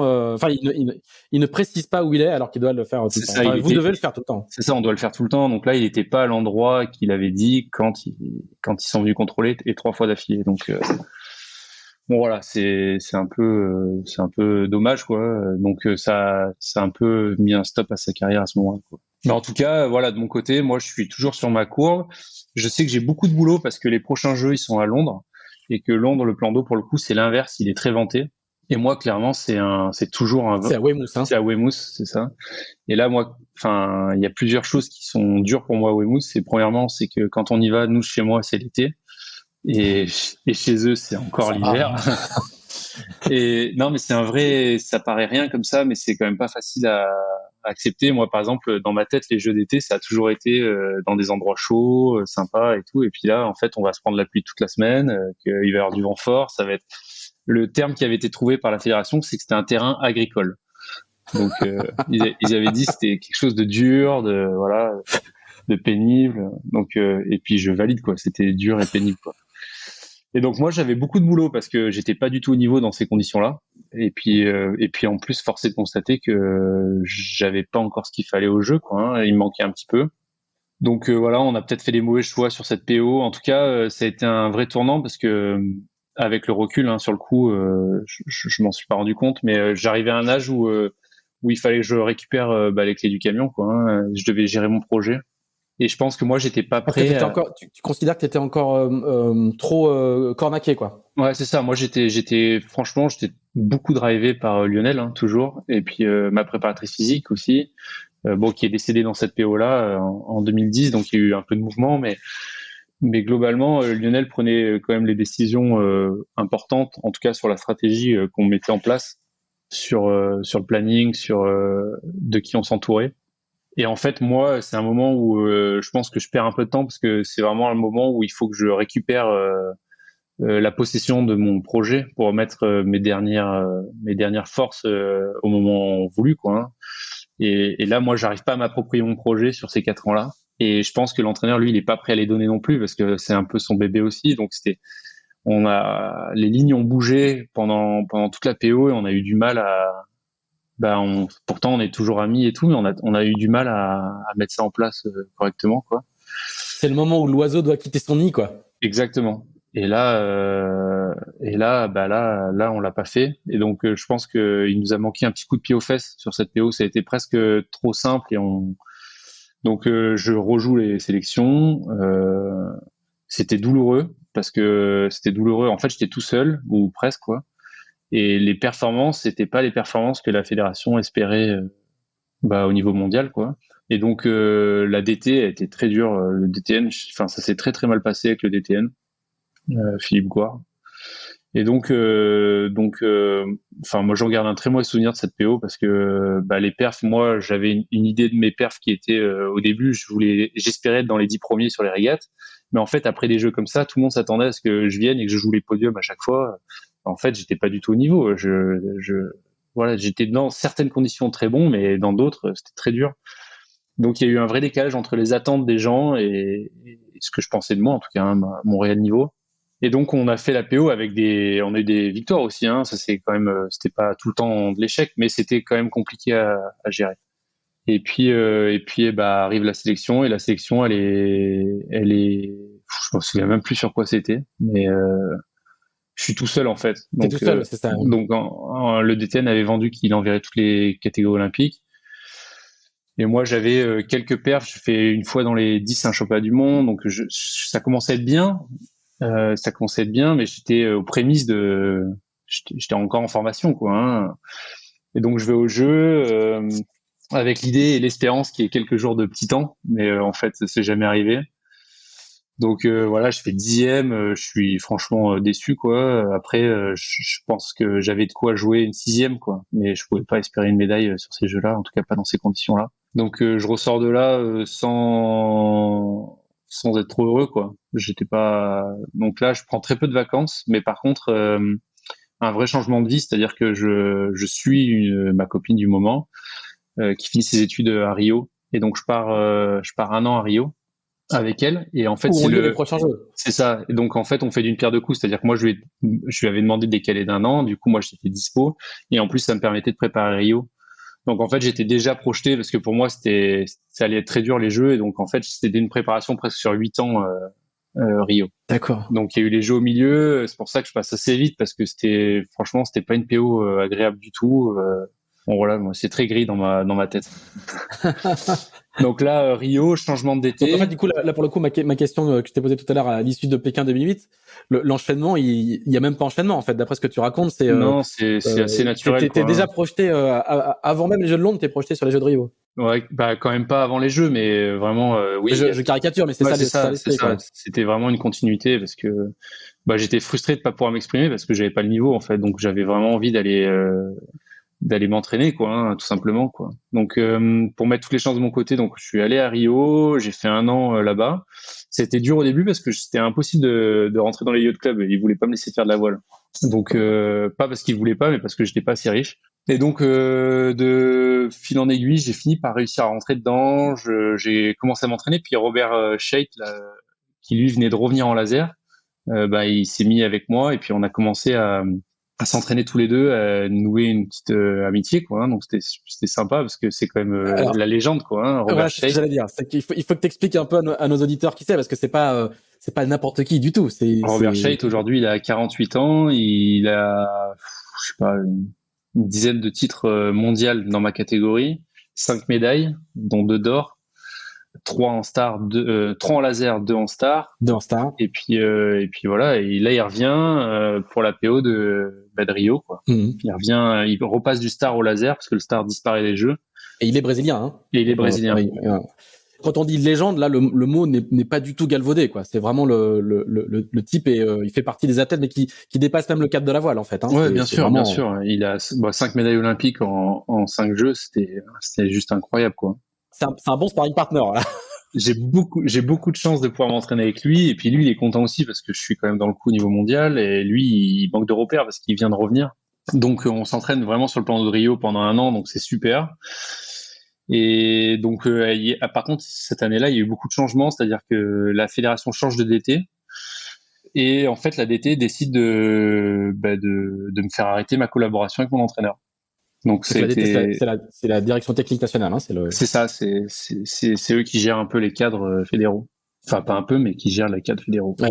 Et donc, ils décident que ma collaboration avec Lionel Pellegrino est stérile et qu'il faut en changer, quoi. Donc, moi, je suis assez d'accord sur le fait que il faut qu'on trouve des moyens pour avancer. D'ailleurs, on en avait beaucoup parlé à ce moment-là, et lui, il était d'accord avec ça. Mais bon, le choix de le virer, enfin pas de le virer, parce qu'en fait c'était pas vraiment viré, il voulait le changer de poste, mais en fait c'était comme le virer. Lui, il le vit comme une rupture, quoi. Comme une rupture, moi aussi. Et puis en fait c'est pas, puis sans en parler, sans rien, c'était une décision qui a été prise de but en blanc. Moi je la prends un peu à distance. Enfin, toi, t'as pas ton mot à dire. On décide pour toi. C'est quand même le premier concerné, quoi. Ah ouais, non, mais absolument pas. Non, j'ai pas mon mot à dire du tout. J'ai pas mon mot à dire du tout. Puis ça les intéresse pas de me donner. Enfin, a priori. En tout cas, moi, on m'a jamais demandé, quoi. Hein. Et puis à l'issue de donc ça arrive la première épreuve en mars, et donc là, il nomme Pascal Rambaud, donc médaillé olympique en star, avec qui j'étais en équipe de France pour Pékin, aussi pour Londres, qui était en préparation olympique, que je connais bien, que j'apprécie beaucoup. Donc il le nomme encore sans me demander d'ailleurs, mais il le nomme entraîneur national du laser. Et donc là, c'est une vraie chance parce que il a beaucoup de bagages, il m'apporte, il va pouvoir beaucoup m'apporter, quoi, de sa vision, de son expérience. Et donc on commence à travailler ensemble, et jusqu'à l'année dernière, donc ça fait long, hein, c'est presque 8 ans, quoi. Et puis ça se passe très bien. Donc il y a le renouveau, quoi. Donc mon équipe, moi par contre, chez moi, elle change pas. C'est-à-dire que mon préparateur physique que j'ai eu après ma préparatrice physique, Nathalie. Donc c'est un peu son mentor. Donc moi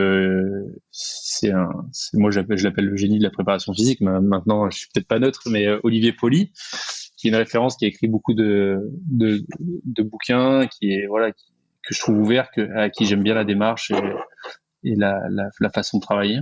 Et donc juste Pascal change. Et donc là, on prépare Rio. Et moi, clairement, c'est les jeux. Pour moi, je vais appeler ça les jeux de la maturité, quoi. C'est les jeux où j'ai toutes les cartes en main pour faire une perf, quoi. Je commence à être abouti sur le plan physique. Je commence à avoir de l'expérience. Je vais très vite sur l'eau.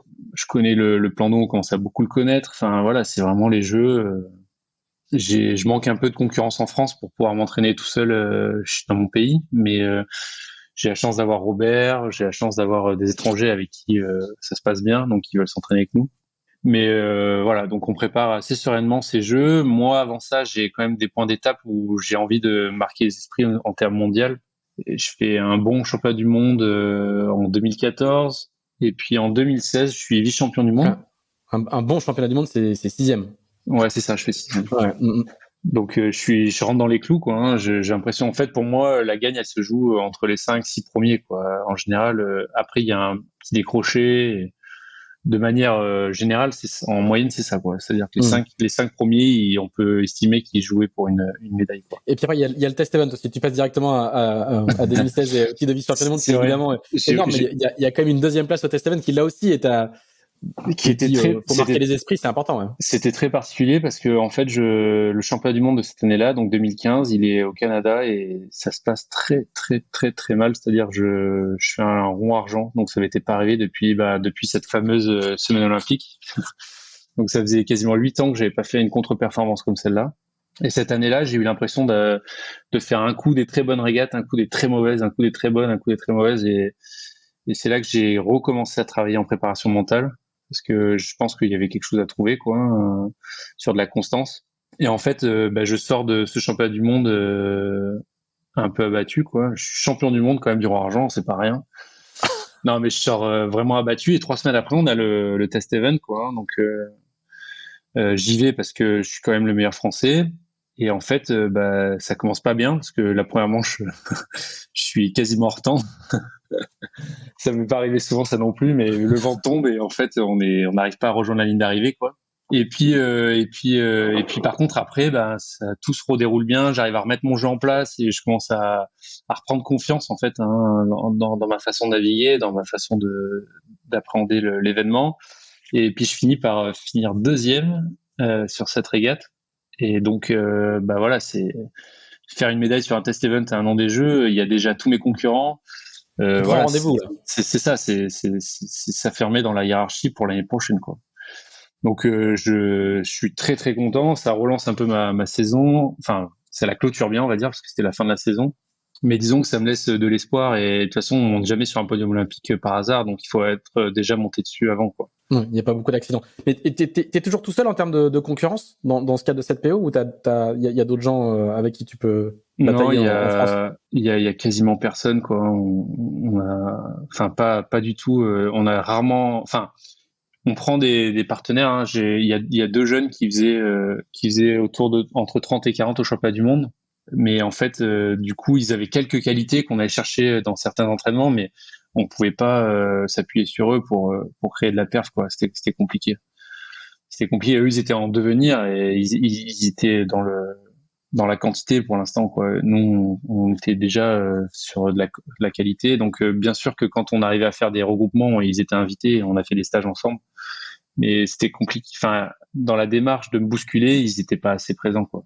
Ils n'étaient pas assez présents. Donc, on était obligé de s'entourer de mecs comme Robert ou avec l'équipe anglaise, comme on a fait sur la PO d'après, d'ailleurs. Je repose cette question parce que c'est quelque chose qu'on ne sait pas forcément dans l'entraînement des athlètes olympiques qui sont des athlètes individuels. C'est qu'il faut trouver des sparring partners, soit français, soit étrangers, et que c'est hyper important parce que avoir un bon sparring partner, c'est quelqu'un qui va te tirer vers le haut, un peu comme les boxeurs, quoi, puisque le terme vient de là, hein. C'est exactement ça. Et ces choix-là sont souvent dans les interviews, on entend, on s'est entraîné tous les l'hiver avec les Danois. C'est ça. Donc nous, on connaît pas forcément qui est cet équipage danois, par exemple, mais le bon choix, il est hyper stratégique, quoi. Le bon choix, il est compliqué dans son propre pays parce qu'en fait, on l'a fait quelques fois, il faut faire le pari de faire progresser quelqu'un en particulier pour pouvoir s'appuyer sur lui par la suite. Mais en sachant qu'à la fin, il y a quand même qu'un vainqueur, quoi, hein, parce que les Jeux, c'est un représentant par nation et par catégorie, donc c'est mettre en péril un peu sa sélection. Mais d'un autre côté, c'est incontournable, donc on est obligé de le faire. Mais force est de constater qu'on a du mal à le faire. On a du mal à trouver des jeunes qui veulent avancer, quoi, hein. Donc et surtout, je pense qu'il y a la marche est trop grande pour l'instant, donc il faudrait un groupe intermédiaire qui fasse ses armes, et c'est ce qui est en train de se passer aujourd'hui. Donc il y a un groupe qui est en train de monter. Et après, une fois qu'ils sont à portée de tir, quand moi je suis à portée de tir de leur fusil, là il faut qu'on les intègre et qu'on commence à les faire monter. Mais en fait, ça c'est pas du tout mon boulot, quoi. Moi, je suis là que pour faire de la perf. Donc, non, bien sûr. Ouais. Et quand tu choisis un sparring partner étranger, par exemple, est-ce que à l'issue quand tu vas te faire un bloc d'entraînement de 15 jours dans un pays étranger avec lui, est-ce que tu partages les données, par exemple? Est-ce que vous partagez tout au briefing, au débriefing? Tout est possible. Après, c'est des accords qu'on trouve entre nous, ne serait-ce que pour se filmer. Est-ce qu'on a le droit de se filmer, tout ça? Donc ça fait nous, les sparring, déjà, on les choisit un peu à l'affinité, mais c'est surtout par rapport à leur qualité. Donc si on veut travailler de la brise, on va pas prendre les mêmes que quand on essaie tout le monde fait ça, hein, mais on essaie de cibler un peu ce qu'on recherche chez ces gens-là. Après, il faut aussi qu'on s'entende bien, et en règle générale, on partage assez, ouais. Et ça se passe comment? C'est un coup de fil? T'appelles un concurrent étranger, tu dis voilà, écoute, ça peut être un WhatsApp, ça peut être non, je parle pas d'immédiat, mais du coup, c'est une démarche aussi simple que ça, quoi. C'est pas un truc fédéral. Ah non, c'est pas du tout fédéral. C'est une démarche individuelle, quoi. C'est une démarche individuelle. Ça se fait souvent sur les compétitions. Donc, on se renseigne un peu où les gens vont, qu'est-ce qu'ils font, quel est leur plan, est-ce qu'ils sont d'accord pour qu'on s'intègre. Si on s'intègre, est-ce qu'on peut venir avec un jeune ou pas? Parce que des fois, il y a des refus. Enfin, voilà. Donc, on fixe les règles longtemps avant, quelques temps avant, et puis après, on y va, quoi. Hein. Mais oui, c'est des marches. Et ça t'est arrivé d'être sollicité, toi, de ton côté? Ah, moi, souvent. En fait, ça va dans les deux sens, quoi. Hein. De toute façon, s'il trouve pas un intérêt à s'entraîner avec toi, il t'y va pas, quoi. Hein, il te refuse. Oui, c'est ça, ils peuvent refuser. Bien sûr. Voilà, ça, c'est la dernière phase, c'est que il y a des gens qui peuvent refuser Bien sûr. ces propositions-là. Bien sûr. Et là, tu vois, cet hiver, c'était criant. Il y a tout un groupe de Norvégiens, Suédois, Allemands, là, qui ont un peu le vent en poupe depuis l'année dernière. Et ils se sont sentis un peu pousser des ailes. Ils nous ont fait venir un peu à Lanzarote en disant que ça allait bien se passer. Et puis au final, ils ont fait ce qu'il fallait pour qu'on s'entraîne pas avec eux, quoi. Ah oui. Donc il y a des petits jeux quand même qui se mettent en place. Maintenant, voilà, l'important c'est d'avoir une souche solide avec qui on est bien. Donc nous, on a Robert, on a le Péruvien, on a le Belge. Donc ça, c'est notre équipe soudée. Quand l'équipe un peu plus élargie, c'est avec les Anglais. On a vraiment une très bonne relation avec les Anglais. Et eux, c'est quasiment la plus grosse nation en laser. Ils sont 5 dans le top 30 mondial, on va dire 15 mondial, 20 mondial. Ça dépend des régates, mais donc ils sont très solides. Donc ce qui est sympa avec eux, c'est qu'il y a toujours un mec pour être devant, quoi. Donc ils sont très très agressifs. Mais par contre, il y a peu de partage. On partage l'essentiel, quoi. Hein.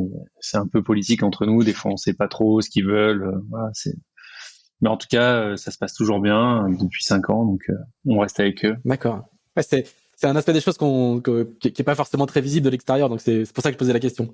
Alors du coup, on revient là au jeu de Rio, donc du coup après le test event et la fameuse année 2016 où tu marches un peu sur l'eau, on va dire. C'est ça. On va au championnat du monde qu'on prépare bien parce que c'est ma sélection olympique, hein, le mondial, je crois. Je suis pas sûr. Non, pardon, c'est Miami, ma sélection, et donc je fais deuxième aussi. Donc je décroche ma sélection là-dessus en janvier. Et donc on va au championnat du monde où je suis déjà sélectionné. On a pris un partenaire français pour la dernière ligne droite, c'est Anthony Munoz, qui est le deuxième français, qui a des grosses qualités dans le vent fort, enfin dans le vent médium fort. Et donc on va au championnat du monde au Mexique et là, je fais un super mondial. J'ai même la victoire en main à la dernière manche que je laisse filer bêtement. Enfin, je laisse pas filer, mais qui me file entre les doigts. Et donc je finis deuxième. Je suis très content. Je suis dans les clous pour ma prochaine épreuve qui sont les Jeux, quoi. C'est un résultat historique pour la France. Oui. Bon, après, moi, ça tu t'en fiches un peu, mais, mais de l'extérieur, c'est ça. Non, c'est pas neutre. C'est ça. Après, moi, mon rêve de gosse, c'est bien sûr les Jeux Olympiques, mais j'ai aussi envie de mettre mon nom sur la plaque en laser. En fait, quand on gagne, on a tous les noms des champions du monde. Et c'était vraiment un rêve pour moi d'être sur cette plaque. Donc, j'étais quand même un peu déçu parce que je l'avais entre les doigts à cette dernière manche. Mais très content de monter sur un podium mondial, c'est quelque chose, quoi. Hein. Donc voilà, je suis très serein pour les Jeux. Je sais que c'est peut-être pas forcément les mêmes conditions, mais en tout cas on l'a bien préparé aussi. On est allé sur le plan d'eau. Je vais vite. Voilà, comme je t'ai dit, c'était vraiment les Jeux qui sont faits pour moi, quoi. Et puis voilà, on arrive sur place. Une première journée, donc je mets l'accent sur la perf, donc je fais pas de cérémonie d'ouverture pour pas perdre de juge. On est dans un hôtel à part avec la fédération. On a des kinés, enfin tout est en place. J'ai un entraîneur. Voilà, Cette fois. Vraiment grand luxe, quoi. Hein. On y va grand luxe. Et puis je fais une première journée dans le rythme. Hein. Pas fou, mais pas mal, quoi. Mon entraîneur trouve que c'est pas assez bon pour gagner, mais en tout cas c'est assez bon pour pas perdre. C'est déjà pas mal. Et puis en gros la première clé de ces Jeux, c'est le troisième jour. Troisième jour, on va sur l'eau avec des conditions très musclées et clairement, moi j'ai un vrai avantage dans ces conditions-là. Hein. Et on va sur l'eau, et c'est des grosses vagues, c'est des conditions incroyables. Hein.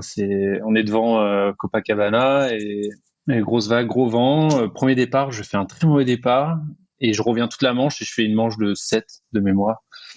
Donc c'est une bonne manche, quoi, clairement. Et là, l'entraîneur me dit lâche-toi sur les départs parce que là, la vitesse où tu vas, t'es inarrêtable, quoi. Hein. Ça va le faire, quoi. Lâche-toi. Et en fait, deuxièmement, je pars, je suis en tête toute la manche et puis je finis deuxième à la manche. Ça va très vite, je suis très content. Et à l'arrivée, je passe l'arrivée et je vais voir l'entraîneur. Je dis, t'en penses quoi du départ? Il me dit, ouais, ça avait l'air bon et tout, super. Je dis, bah, passe quand même voir le tableau à l'arrière du bateau. J'ai un peu peur. Et je passe et en fait, je fais un départ prématuré. Aïe. Et là, c'est la veille du jour de repos. Je suis effondré, quoi. Je sais que ça met un gros coup de canif dans mes chances. Pour deux raisons. La première, c'est que, bah, ça me rentre une très mauvaise manche. Et la deuxième raison, c'est que bah j'ai pas mis le clou dans mon temps fort, quoi. Hein. C'est le moment où je pouvais faire la différence. Je pensais avoir fait la différence et puis en fait je la fais pas du tout, quoi. Donc bah les jeux sont à refaire et j'ai plus de joker. C'est pas Parce que rédhibitoire. on enlève au jeu, on peut enlever la meilleure manche. Plus mauvaise, la plus mauvaise. Hein. Ouais. Donc enfin, on enlève tout le temps.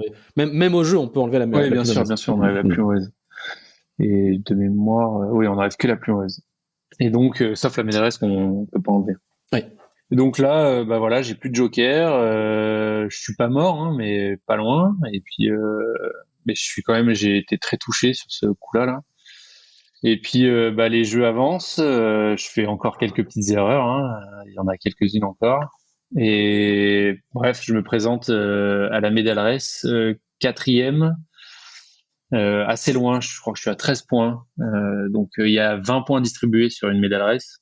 Donc 13 points de retard, c'est compliqué dans le sens où il faut que lui soit vraiment derrière et que moi je sois vraiment devant. Et en plus de ça, j'ai le 5, 6 qui sont quasi ex aequo avec moi, à un point. Donc en fait, vu qu'en Medal Race, il y a 2 points entre chaque place, vu que le premier marque 2 points, le troisième 4 points, etc. Bah du coup, en fait, c'est comme si on était ex aequo. Et en fait, bah, cette Medal Race, je me mets à l'attaque, hein, à fond, mais je suis pas le seul. Et du coup, bah, Robert gagne la Medal Race, donc celui qui était ex aequo avec moi. Donc Robert Scheidt qui était cinquième. Moi, je finis deuxième et le Neo Z qui était troisième finit loin mais pas assez, quoi. Donc Robert et moi, on échoue à 3 points du podium, quoi.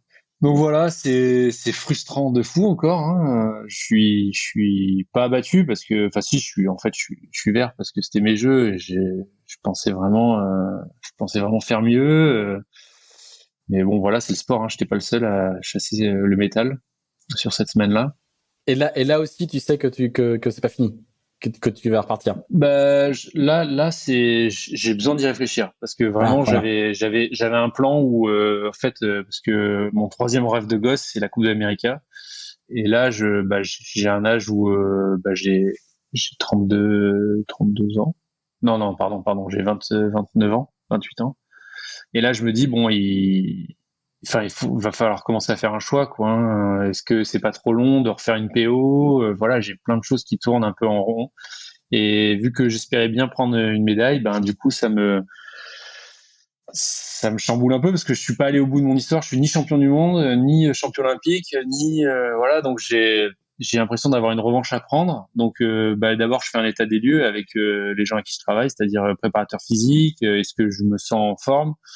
Est-ce que j'ai 4 ans dans les jambes encore? Est-ce que je peux redonner un peu un coup de collier, quoi? Est-ce que je peux progresser, hein? Parce que le constat, ça aurait pu être que je mérite une 4e au jeu ou 5e au jeu, quoi. Et en fait, je prends 2-3 mois pour y réfléchir. Et en fait, ça manque de naviguer. J'aime toujours autant ça. Physiquement, tout est ouvert. Parce que je suis passé un peu vite, mais en 2011, j'ai eu un petit pépin au dos. J'avais une petite dissymétrie musculaire, j'étais trop fort devant, on va dire, et pas assez fort du dos et des fessiers et des ischios. Et bref, ça m'a amené une petite inflammation qui a mis le doigt sur quelque chose qui était en train d'arriver, quoi. Hein. J'avais les lombaires un peu abîmés, donc voilà, il était temps de remettre ça en route. Le médecin de la fédération, je donnerai pas de nom, mais qui m'a dit que ma carrière était finie, qu'il fallait que je fasse autre chose. Bon, voilà, c'était compliqué quand même. Donc derrière, on a travaillé et en fait, aujourd'hui, tout va bien, quoi. Hein, donc ça veut bien dire que c'est pas irrémédiable ce genre de choses. Mais en tout cas, je prends 3-4 mois après Rio pour y penser parce que bah voilà, je sacrifie des années, j'ai pas de vie de famille, j'ai mon corps qui vieillit aussi, hein. Et donc en fait, ma tête, elle a très envie, mon corps, d'après mon préparateur physique et tous les examens médicaux, ben feu, quoi, hein, il y a pas de problème. Et puis finalement, je suis assez jeune encore, hein, donc et je me dis bah voilà, on recommence, quoi, c'est parti. Mais par contre, j'ai envie d'élargir un peu mon spectre et j'ai envie de naviguer aussi sur d'autres supports. Donc, le fait de refaire du laser et de pas changer de support, ça me permet d'avoir un peu de temps parce que je connais quand même maintenant bien le support. Donc, j'ai sacrifié une année, on va dire, où j'ai accumulé beaucoup de fatigue en naviguant sur d'autres supports. J'ai eu la chance de naviguer un peu avec Franck, Camas. J'ai eu la chance de faire du match racing. J'ai été champion de France plusieurs fois dans match race. Voilà, ça m'a permis de toucher à d'autres supports, à peaufiner un peu c'est une respiration mentale en fait. C'est ça. Beaucoup Après, de marins disent que multiplier les supports, les figaristes racontent très souvent que aller faire autre chose que du Figaro les rend meilleurs, quoi. bah déjà, je pense que les sensations c'est les mêmes, hein, ça reste de la voile. Tactiquement, c'est quasiment la même chose, hein. Alors bien sûr, on change d'échelle si on fait du large, mais c'est quand même très proche. Et puis il y a de la communication, donc on voit d'autres façons de naviguer, d'appréhender, d'approcher les problèmes. Et en fait, c'est toujours riche, quoi. Moi, j'en ai jamais. Alors oui, bien sûr, ça crée un peu de fatigue, donc il faut bien le gérer. Mais globalement, ça a toujours été riche et j'espère bien que ça va me permettre d'aller faire d'autres choses après aussi, quoi, hein, parce que le laser c'est bien, mais la voile c'est bien plus vaste que ça, quoi. Et donc je repars. Il y a une équipe de jeunes qui a été montée après les Jeux, hein, pour me supplier, quoi, hein. Et donc je m'entraîne un peu avec eux et puis très vite on attaque les régates et puis je suis dans le coup, hein, assez vite. Je fais pas mal de podiums sur cette PO, hein. La PO, elle se déroule super bien. Tous les championnats du monde, sans exception, donc les 4, je joue aux avant-postes, voire même ça devient le point crispant en fait de cette PO, c'est que j'ai été sur le podium de tous mes championnats du monde sans pouvoir monter dessus à la fin. Donc c'est que il y a eu un petit point dur en fait sur ces dernières journées. Ça a cristallisé une petite tension avec Pascal aussi d'ailleurs, avec l'entraîneur qui est toujours le même. Et puis on n'a pas trouvé de solution. La preuve en est le dernier championnat du monde en Australie, pas à Perth, pardon, à Melbourne. Je gagne 6 manches sur 12 et je suis pas sur le podium, quoi. Bon après, je suis 4e, quoi, donc c'est pas loin, mais je suis pas sur le podium. Et pour moi, c'est une vraie contre-performance. Ça fait deux ans maintenant que c'est un peu tendu avec mon entraîneur. Et en fait, au retour de ce championnat du monde qui était aussi ma sélection olympique, j'ai donc l'année dernière, hein, c'est à la fois loin et pas loin, je décide de mettre un stop complet à notre relation. Et parce que maintenant j'ai vraiment les clés de mon projet et j'estime que ensemble on n'arrivera pas à aller plus loin que ça. Et pas que c'est de sa faute, hein, si je suis une contre-perf, mais en tout cas. C'est la relation qui est pas assez fructueuse, quoi. La relation, moi, mes contre-performances, je peux pas lui attribuer, absolument pas. C'est moi qui est merdé. Mais par contre, moi, j'espérais autre chose dans notre relation. Et en fait, j'ai pas réussi à me servir assez de lui et de son expérience et de sa façon d'appréhender ce jeu-là, quoi, ce jeu de la voile. Donc, en fait, je suis un peu déçu de notre binôme et je sens qu'il faut que je passe à autre chose, que j'avance et que j'ai besoin d'un peu plus de légèreté, quoi. Et donc là, j'entame une guerre, quoi, hein, on peut appeler ça comme ça, parce qu'en fait, je pense que lui de son côté, je suis quasiment sûr pour en parler avec lui, il est assez d'accord avec le constat, mais en fait au niveau fédéral, ils veulent pas prendre de décision comme ça. Ils estiment que c'est la meilleure solution pour moi, et du coup, il n'y a pas un moment où ils se disent, ok, on va changer, quoi. Donc en fait, on attaque le Covid dans cet état d'esprit, quoi. Et en fait, plus ça va et plus je dois être tranchant dans mes paroles, en fait. Et en fait, plutôt que de mettre fin à une relation qui a été plutôt bonne et fructueuse d'une bonne manière, en fait, au final, ça a traîné en longueur, voilà. Mais moi, de toute façon, ma décision était prise, quoi. Et de toute façon que ça marche. Alors tu peux aussi te comporter comme ça parce que tu as l'ancienneté. Tu vois, au début, à un moment dans la conversation, on a dit bah non, ils m'ont pas consulté quand on a changé d'entraîneur. On est prévenu de rien. Là, au fil des ans et des Olympiades passées et des palmarès, tu pèses un peu plus lourd, quoi. Je pèse un peu plus lourd, mais en fait, ça devrait pas être la question. C'est-à-dire qu'en fait, à partir du moment où on a un athlète qui a, on va dire, une chance de médaille ou en tout cas qui navigue devant et qu'il est plus que tout seul dans une sélection olympique, moi, c'est mon ressenti à moi. Après, il devrait avoir la manette, ouais. Voilà, il faut que cette personne-là, elle s'affirme. Et s'il se sent pas d'aller aux Jeux Olympiques avec telle ou telle personne, il il faut le dire, ne serait-ce que parce que au jeu, que ça marche ou que ça marche pas, ça sera de la faute ou de la grâce à l'athlète. Si tu veux, tu peux pas. Bien sûr que les institutions m'ont aidé depuis que je suis jeune, bien sûr que l'entraîneur il a sa part, mais si je me rate, c'est parce que j'aurais demandé à Pascal d'arrêter, et si je réussis, c'est parce que j'ai bien fait d'arrêter, et quoi qu'il arrive, la fédération elle en ressortira grandie. Donc faut pas avoir de complexe, et au contraire, moi ça m'a fait grandir parce que c'était dur. Franchement, c'était une période très compliquée à gérer avec le Covid, le report, tout ça, mais aujourd'hui, j'en suis content. Je suis content que j'ai réussi à passer ce cap-là, quoi. Donc, la fin de l'histoire, c'est que la fédération a nommé un nouvel entraîneur sans me consulter. Enfin, disons que j'aime à croire que j'aurais pu mettre un veto, mais la solution me paraissait bonne. C'était pas la seule, hein, il y en avait plusieurs d'autres. J'avais exploré d'autres pistes, mais en tout cas, la solution me paraît bonne. Donc, je travaille maintenant avec Stéphane Chrysidis.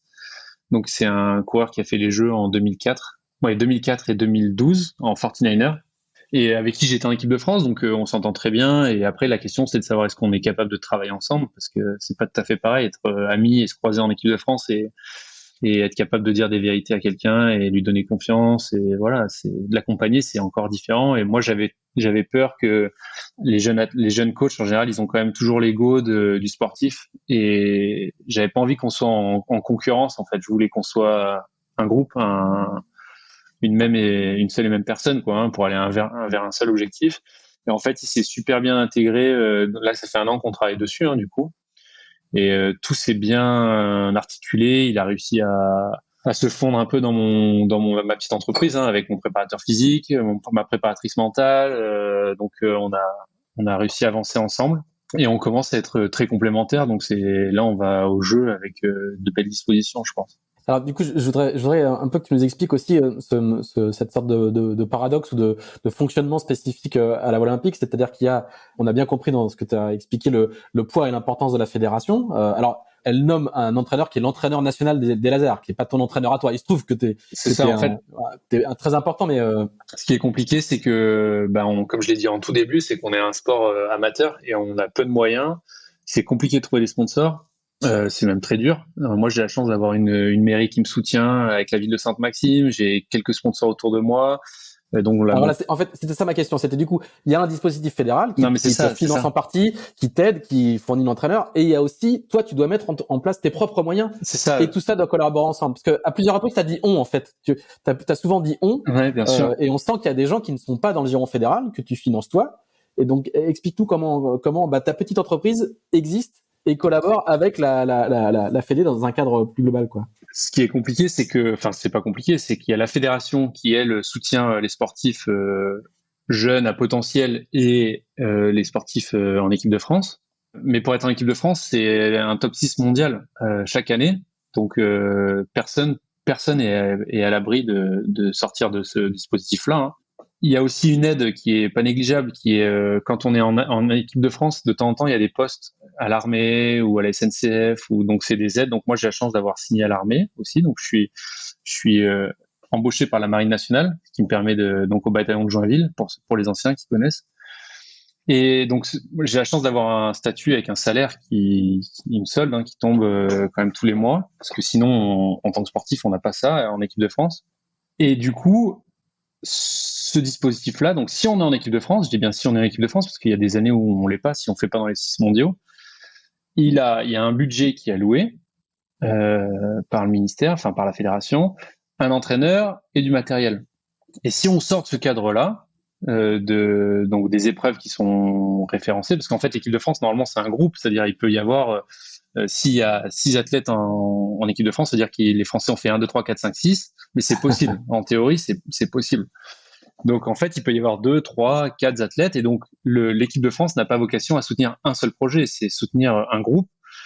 Et donc, ce groupe-là, voilà, si le planning il se prête pas à ce qu'on veut faire nous, là, il faut qu'on trouve des financements. Et si on n'est pas en équipe de France, bien sûr, il faut trouver des financements. Et si on est, plus on se rate et plus il faut des financements, en fait, hein. Donc la Fédé cautionne que la perf in fine, quoi. Et donc moi en parallèle, j'ai parce que j'ai grandi après, du coup, je me suis un peu décalé sur Sainte-Maxime, et donc j'ai grandi loin des pôles conventionnels, c'est-à-dire aujourd'hui c'est Marseille, Brest et La Rochelle, les gros pôles, quoi. Et donc j'avais pas accès à une salle de muscu, j'avais pas accès à un préparateur physique, j'avais pas accès, enfin pas parce qu'ils voulaient pas me le donner, c'est parce que j'étais trop loin, quoi. Donc je suis quand même rattaché à un pôle, mais je peux jamais y aller m'entraîner. Donc en fait j'ai mis une structure autour de moi, c'est-à-dire j'ai gardé mon préparateur physique de pôle, c'est-à-dire après Nathalie, c'est Olivier Poli qui a pris la succession. Après, en préparation mentale, j'ai été trouver quelqu'un avec qui j'avais envie de travailler. Donc, c'est Élise Marsoulier, qui est en Bretagne d'ailleurs.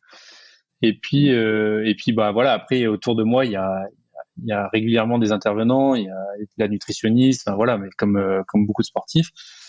Mais au quotidien, c'est ça mon quotidien, c'est la muscu, préparation mentale, et après on part en déplacement ou en stage pour aller s'entraîner sur l'eau. Et donc, vu que je suis tout seul en équipe de France, le planning il se prête un petit peu plus à moi. Mais je vois vraiment ça comme je dis on souvent parce que j'ai pas l'impression d'être tout seul, quoi. J'ai vraiment l'impression d'avoir une équipe autour de moi. Donc là, bah, bien sûr, il y a Steph et l'entraîneur fédéral. Et il y a même dans le 11, je mets même la fédération aujourd'hui parce que ils soutiennent. Mais en fait, la fédération, ce qui est compliqué, c'est qu'il y a vraiment deux parties dans une préparation olympique. Il y a toute la préparation et après il y a la sélection. Et après la sélection, il n'y a plus qu'une personne. Donc là, en fait, toute l'instance fédérale qui est incarnée par le coach et l'équipe de France, elle ne vise que la performance de cet athlète. On parle plus de groupe, on parle plus de... Donc tout ce qui est avant, bien sûr qu'il faut être... Et puis d'avoir ses propres partenaires, ça amène de la liberté. C'est-à-dire qu'on peut... Ça nous permet d'être un peu libre, quoi, hein, d'avoir un peu de force dans la négociation, parce qu'il y a des fois, c'est la fédération veut quelque chose pour nous, et puis nous on veut autre chose, quoi. Hein. Et donc pour s'affirmer, il faut quand même être un petit peu indépendant, le plus possible en tout cas, je pense. Et après, par contre, une fois que la sélection est donnée, mais on parle là, c'est un peu spécial cette fois-ci, mais normalement c'est 6 mois, quoi. C'est 6 mois, ouais, c'est ça. 6 mois, 1 an, ça dépend des cas, mais bah là, à partir de là, tout le monde travaille à la performance d'une personne. Donc là, c'est un peu différent. Et tout ça, toi, donc du coup, à titre personnel, individuel, il faut que tu ailles chercher tes propres sponsors. Bien sûr. En dehors des sponsors de la Fédé et des financements fédéraux, parce que je sais pas, ta préparatrice mentale, elle est payée, elle est rémunérée. C'est pas la Fédé qui la prend en charge, c'est toi qui la prend en charge. Donc toi, tu vas chercher tes propres sponsors. Bien sûr, obligatoire. Sinon, j'aurais pas assez de sous pour fonctionner. Et c'est facile à vendre la voile olympique? Eh ben, heureusement ou malheureusement, mais c'est très dur à vendre parce que en fait, on a de la course au large. Donc, je trouve ça très riche en termes de voile générale en France. Mais du coup, les athlètes olympiques sont pas les héros de la voile en France. Alors que c'est quelque chose qu'on retrouve en Grande-Bretagne, par exemple. Les athlètes olympiques, c'est vraiment les héros de la voile britannique. Nous, on a des grands champions, mais c'est pas grave parce que ça fait connaître la voile. Mais on a Gabard, Camas, Poupon. Enfin, on a des tripotés, Armel. Mais voilà, du coup, c'est des concurrents économiques, quoi. C'est des vrais concurrents économiques, et à la fois, on parle pas du tout des mêmes budgets, quoi. Hein. Enfin, un athlète olympique, il faudrait une miette de ce que ramasse pour un... Tu peux nous dire ce que c'est toi ton budget sur une saison complète? Moi, j'estime que ça dépend les années, mais c'est entre 30 et 50 000.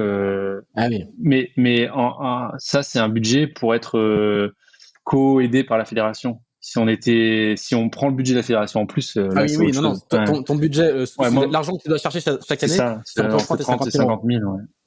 D'accord. Okay. Et là, fait en plus les financements fédéraux, quoi. C'est ça. Ouais, on parle pas du tout de la même, évidemment. Non, bien sûr. C'est pas les mêmes échelles, quoi. Non, bien sûr. Alors, on revient du coup à la dernière phase de la préparation olympique. Donc là, à nouveau, t'es tout seul en fait. Hein. Il y a toujours pas beaucoup de concurrence, quoi. Maintenant, la sélection a été prise, hein, mais oui. avant ça, on a eu. Je refais le flashback vers les années 2018-2019, quoi. Hein. On a fait rentrer dans l'équipe. En fait, il y avait un groupe de jeunes et puis la volonté fédérale, peut-être de l'entraîneur, je sais pas. En tout cas, on a fait rentrer un jeune avec nous. Et puis ça a pas donné ses fruits. Et puis là récemment, on a refait. Il y avait un jeune qui est très bon, hein, qui commence à être vraiment bien. Du coup, on l'a lui aussi. Donne son nom, hein. Alexandre Boite. Donc il commence à être vraiment intéressant, quoi. Du coup, juste avant le Covid, on avait commencé à travailler ensemble. Et puis là, on a décidé de le prendre comme partenaire pour les Jeux, parce qu'en tant que sélectionné, on peut prendre un partenaire. Et puis voilà, on a fait tout l'hiver ensemble. Et voilà, là, il a voulu reprendre sa liberté, donc il a fini tout seul, mais enfin, en tout cas, pas avec nous. Donc là, on a fini la préparation olympique comme d'habitude avec Robert, ONS, enfin le Belge, et puis les Anglais, quoi. Quand ils ont pu partir, parce que maintenant avec le Brexit, il y a une histoire de visa, donc ils peuvent pas venir autant qu'ils veulent en Europe. Ah oui, c'est les petites conséquences auxquelles on pense pas C'est ça. quand on parle du Brexit. Et alors du coup, c'est quoi ton planning précis sur les jours à venir? Donc décollage Ben là, dimanche, c'est ça? J'ai décollage dimanche ce soir. Avant ça, faut que j'aille chercher. J'y vais cet après-midi chercher ma nourriture parce que j'achète. Je finis mon sac, quoi. Hein, je prends les derniers préparatifs. J'ai de la muscu, hein, toujours. Là, je lâche pas. Et puis c'est tout, quoi. Hein. Je vais essayer de m'isoler un peu. Puis si je dis au revoir à mes parents quand même, je vais aller voir. Je vais retourner un peu dans le cocon familial qui me donne un peu d'énergie avant de partir. Et tu vas quand vous arrivez au Japon, vous avez en gros une petite semaine d'adaptation et après comment ça se passe concrètement? Tu peux nous expliquer? C'est là que ça va être compliqué. Alors a priori, on n'a pas le droit de sortir de l'hôtel, bien sûr. Ouais. Peu le droit de sortir de notre étage de l'immeuble. Et quand on a le droit, on va à la marina. Et à la marina, donc moi en tant que donc le laser, je l'ai pas spécifié, mais une des spécificités, c'est qu'aux Jeux Olympiques et aux Championnats du Monde, on nous fournit des bateaux. Donc tout le monde part sur un bateau neuf qui sort du même moule, normalement qui sont très proches. Donc on récupère les bateaux, ils viennent d'être tirés au sort hier, et on récupère les bateaux le 14. Et par question d'équité, on n'a pas le droit de naviguer le 14, donc on recommence à naviguer le 15. Et donc, on a 8 jours, quoi. 8-9 jours de navigation, enfin, de navigation si on veut, hein. Ça va dépendre un peu de la fraîcheur et du décalage horaire et tous les derniers aspects. Mais en gros, voilà, on n'est plus sur du travail, on est plutôt sur de la prise en main du nouveau matériel qu'on va avoir. Et puis voilà, après, c'est du petit peaufinage, mais l'objectif, c'est d'attaquer frais et en forme pour le 25. Le 25, c'est la première manche. C'est ça. Il y a combien de manches? 10 plus 1. 5 jours. Donc, on fait 3 jours, 1 jour de repos, 2 jours, 1 jour de repos. Enfin, c'est des jours de repos, mais c'est aussi des jours de réserve. Oui, s'il n'y a pas de vent ou s'il y a trop de vent. Voilà, s'il y a trop ou pas de vent, on peut rattraper les manches sur ces jours-là. Et puis après, une medal race. Qui est quel jour? Le 1 ou le 2. Je crois que c'est le 1 et le 2, c'est un jour de réserve. C'est pour ça, j'aime bien dire le 2, comme ça, au moins, je suis pas surpris si on va jusqu'au 2. D'accord. Bon, on l'a pas du tout dit depuis le début, mais ton objectif est la médaille d'or. On va le préciser. En tout cas, j'ai vraiment envie de gagner, oui, bien sûr. Oui. Non, mais ça va mieux en le disant. Oui. Du coup, on va faire un jeu qui est pas forcément très agréable pour toi, mais est-ce que tu sais déjà de quoi est fait la suite? Est-ce que tu as planifié un petit peu la suite? Est-ce que tu as donc il y a un scénario médaille d'or, c'est bon là, au moins le dossier est clos. Il y a un scénario pas médaille d'or, est-ce que je rebondis? Est-ce que tu sais déjà J'ai retenu un peu la leçon après Rio. J'ai fermé aucune porte. Déjà parce que les prochains jeux ils sont dans 3 ans, donc ça va aller relativement vite. Très vite. Que si ils sont à la maison. Bien sûr que donc les différents scénarios, c'est si je reviens avec ce que je veux, pourquoi pas aller redéfendre les couleurs de la France à Marseille, ou pourquoi pas clôturer le dossier, peu importe. Ça va dépendre un peu des opportunités qui s'ouvrent à moi derrière, que j'ai pas cherché. Hein. Franchement, je me suis pas énervé sur le dossier, mais je rêverais qu'il y ait un team français sur ces bateaux qui volent. Là, ça serait vraiment incroyable. Mais malheureusement, il faut trouver beaucoup d'argent. Et puis si ça marche pas, est-ce que j'aurais envie de revanche? Je sais pas, peut-être. Est-ce qu'il faudra clôturer parce que j'étais au bout? Peut-être. En fait, je me suis vraiment pas projeté. J'ai juste fait en sorte de me rassurer sur le fait que tout soit possible, quoi. Voilà. Enfin, je me suis surtout rassuré sur le fait que je fasse une médaille d'or ou pas cette année, ça changera pas le fond de ma vie, et j'aime ma vie comme elle est aujourd'hui. Donc, je m'éclate à faire ce que je fais. Et si je dois aller travailler avec mon frère pour louer des catamarans, j'irai louer des catamarans sur le quai avec mon frère. Alors, tu as parlé à plusieurs reprises de la Coupe de l'América. C'est ton autre Graal à toi. Hein. C'est l'épreuve qui te fait rêver depuis que t'es tout gamin, quoi. C'est ça, quand j'étais petit et que j'ai eu la chance d'habiter pas très loin de David Ginola. Et son fils, il jouait dans l'équipe de foot de mon frère. Et du coup, un jour, sur le bord du terrain, alors que je regardais mon frère jouer, il m'a dit, viens, ce soir, il y a la Coupe de l'América. Je me rappelle plus où, je crois que c'était Los Angeles, de mémoire, mais je suis pas sûr. Bref, en tout cas, ça passait à 3h du matin. Et donc, à 3h du matin, on est monté dans la voiture avec mon père, on a été chez David Ginola, et puis on a été regarder sur un grand écran la coupe, parce qu'il avait l'abonnement au canal, ou je sais pas quel abonnement. Et il s'intéressait à la Coupe de l'Amérique. Et il adore la voile, hein, il s'intéresse beaucoup à la voile, enfin en tout cas à l'époque, hein, je l'ai pas, on s'est réécrit il y a pas très longtemps, mais on n'a pas parlé de voile. Et clairement, là, je me suis dit, papa, en fait, c'est de là qu'est né un peu le laser, parce que je lui ai dit, papa, comment je fais pour, moi, je veux conduire ce bateau là, ça a l'air génial. Et il m'a dit, sois le meilleur laseriste du monde, et il y a de bonnes chances que tu sois sur ce bateau-là. Donc je me suis dit, bon, ok, allez, c'est bon, laser. À quoi ça tient, quoi. Allez, laser, on va essayer quand même. Bon, voilà. Du coup, alors, ceci dit, il a raison, parce qu'il y a, même là, sur la dernière coupe, il y a de très nombreux anciens laseristes. Bien sûr. Qui sont sur ces bateaux-là, hein. Slingsby, il y a des paquets de... Bien sûr. C'est sûr que je pense que toutes les séries olympiques, si on n'est pas trop typé en termes de gabarit, a priori, les bateaux de la coupe, ils sont faits pour ces gens-là. Ils ont un sportif de haut niveau, il a touché le haut niveau, donc même si on change de support, il va toujours être très bon. Donc a priori, oui, je pense qu'une médaille olympique ouvre les portes d'une préparation à la Coupe d'Amérique. Maintenant, la Coupe d'Amérique, c'est aussi financier. Et on a vu à l'image de Franck qui espérait repartir, qui en a fait une, qui a essayé de repartir pour celle d'après, qui a eu du mal à trouver le budget.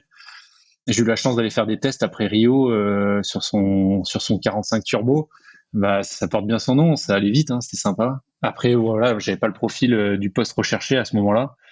Mais je désespère pas qu'un jour, on a tout ce qu'il faut en France, quand on a des super chantiers, on a des super marins, on a de la technologie, on a des super ingénieurs. Tous les autres, ils ont nos ingénieurs à nous, donc il suffit juste de les faire revenir en France. Non, ça serait incroyable. Ça serait incroyable, et je perds pas l'espoir, en tout cas, qu'un jour on y arrive. Et aller naviguer dans un défi étranger, ça t'intéresserait ? Ça me dérangerait pas non plus. Maintenant, je suis un peu franchouillard. Hein. Il y a pas de. Mais enfin, moi, c'est la voile qui m'excite le plus. Après, si en plus je défends les couleurs de mon pays, c'est encore mieux. Mais voilà, s'il faut naviguer sur les bateaux étrangers pour faire de la voile à haut niveau, on le fera. Et en fouillant un petit peu sur ton propre site, dans le dossier de presse de l'Olympiade précédente, j'ai lu que la Volvo Ocean Race, The Ocean Race, ça pouvait t'intéresser aussi. J'aime bien l'équipage. Après, encore une fois, l'idée me plaît. Maintenant, faut essayer, hein, parce que c'est quand même autre chose. Là, on tourne pas entre deux bouées, on n'est pas à l'hôtel le soir, mais c'est quelque chose pour avoir fait un tout petit peu de large, vraiment un tout petit peu, parce que j'en ai pas fait des tonnes. Ça peut me plaire à partir du moment où c'est en équipage. Pour l'instant, le solitaire, c'est vraiment pas mon truc. En tout cas, en dehors de mon laser, quoi. Mais j'aime bien la relation à l'équipage, j'aime bien partager des moments forts, et la Volvo, je pense que en tout cas, de ce que j'en vois et ce que j'en entends, c'est quelque chose qui pourrait vraiment me plaire. Bon, très bien. Bon, on va faire passer ton CV. C'est gentil. C'est gentil. Bon, Jean-Baptiste, écoute, merci beaucoup, merci d'avoir pris autant de temps. On approche les 2 heures à quelques jours du décollage. C'est vraiment super sympa de ta part. Et merci de ta franchise, de nous avoir raconté tout ça. C'était vraiment hyper intéressant. Si vous nous avez suivis jusqu'ici, merci à vous aussi. Merci de partager ce podcast, de nous dire aussi si ça vous a plu, si ça vous a pas plu. N'hésitez pas, on essaie de répondre à tout le monde. Je le dis à chaque fois également, n'hésitez pas à nous mettre des étoiles, en particulier sur Apple Podcast. C'est important pour le référencement. Mettez-en plutôt 5 que pas du tout, ça sera quand même beaucoup mieux. N'hésitez pas à mettre des commentaires aussi. Voilà, JB, bon vol pour Tokyo, bonne préparation. On te souhaite le meilleur pour le 1er ou le 2 août pour que ça se passe au mieux. Et puis on reviendra vers toi pour voir la suite, pour un nouveau podcast pour la Coupe d'Amérique. Merci beaucoup en tout cas. Merci à toi, à bientôt. Bonne journée, au revoir.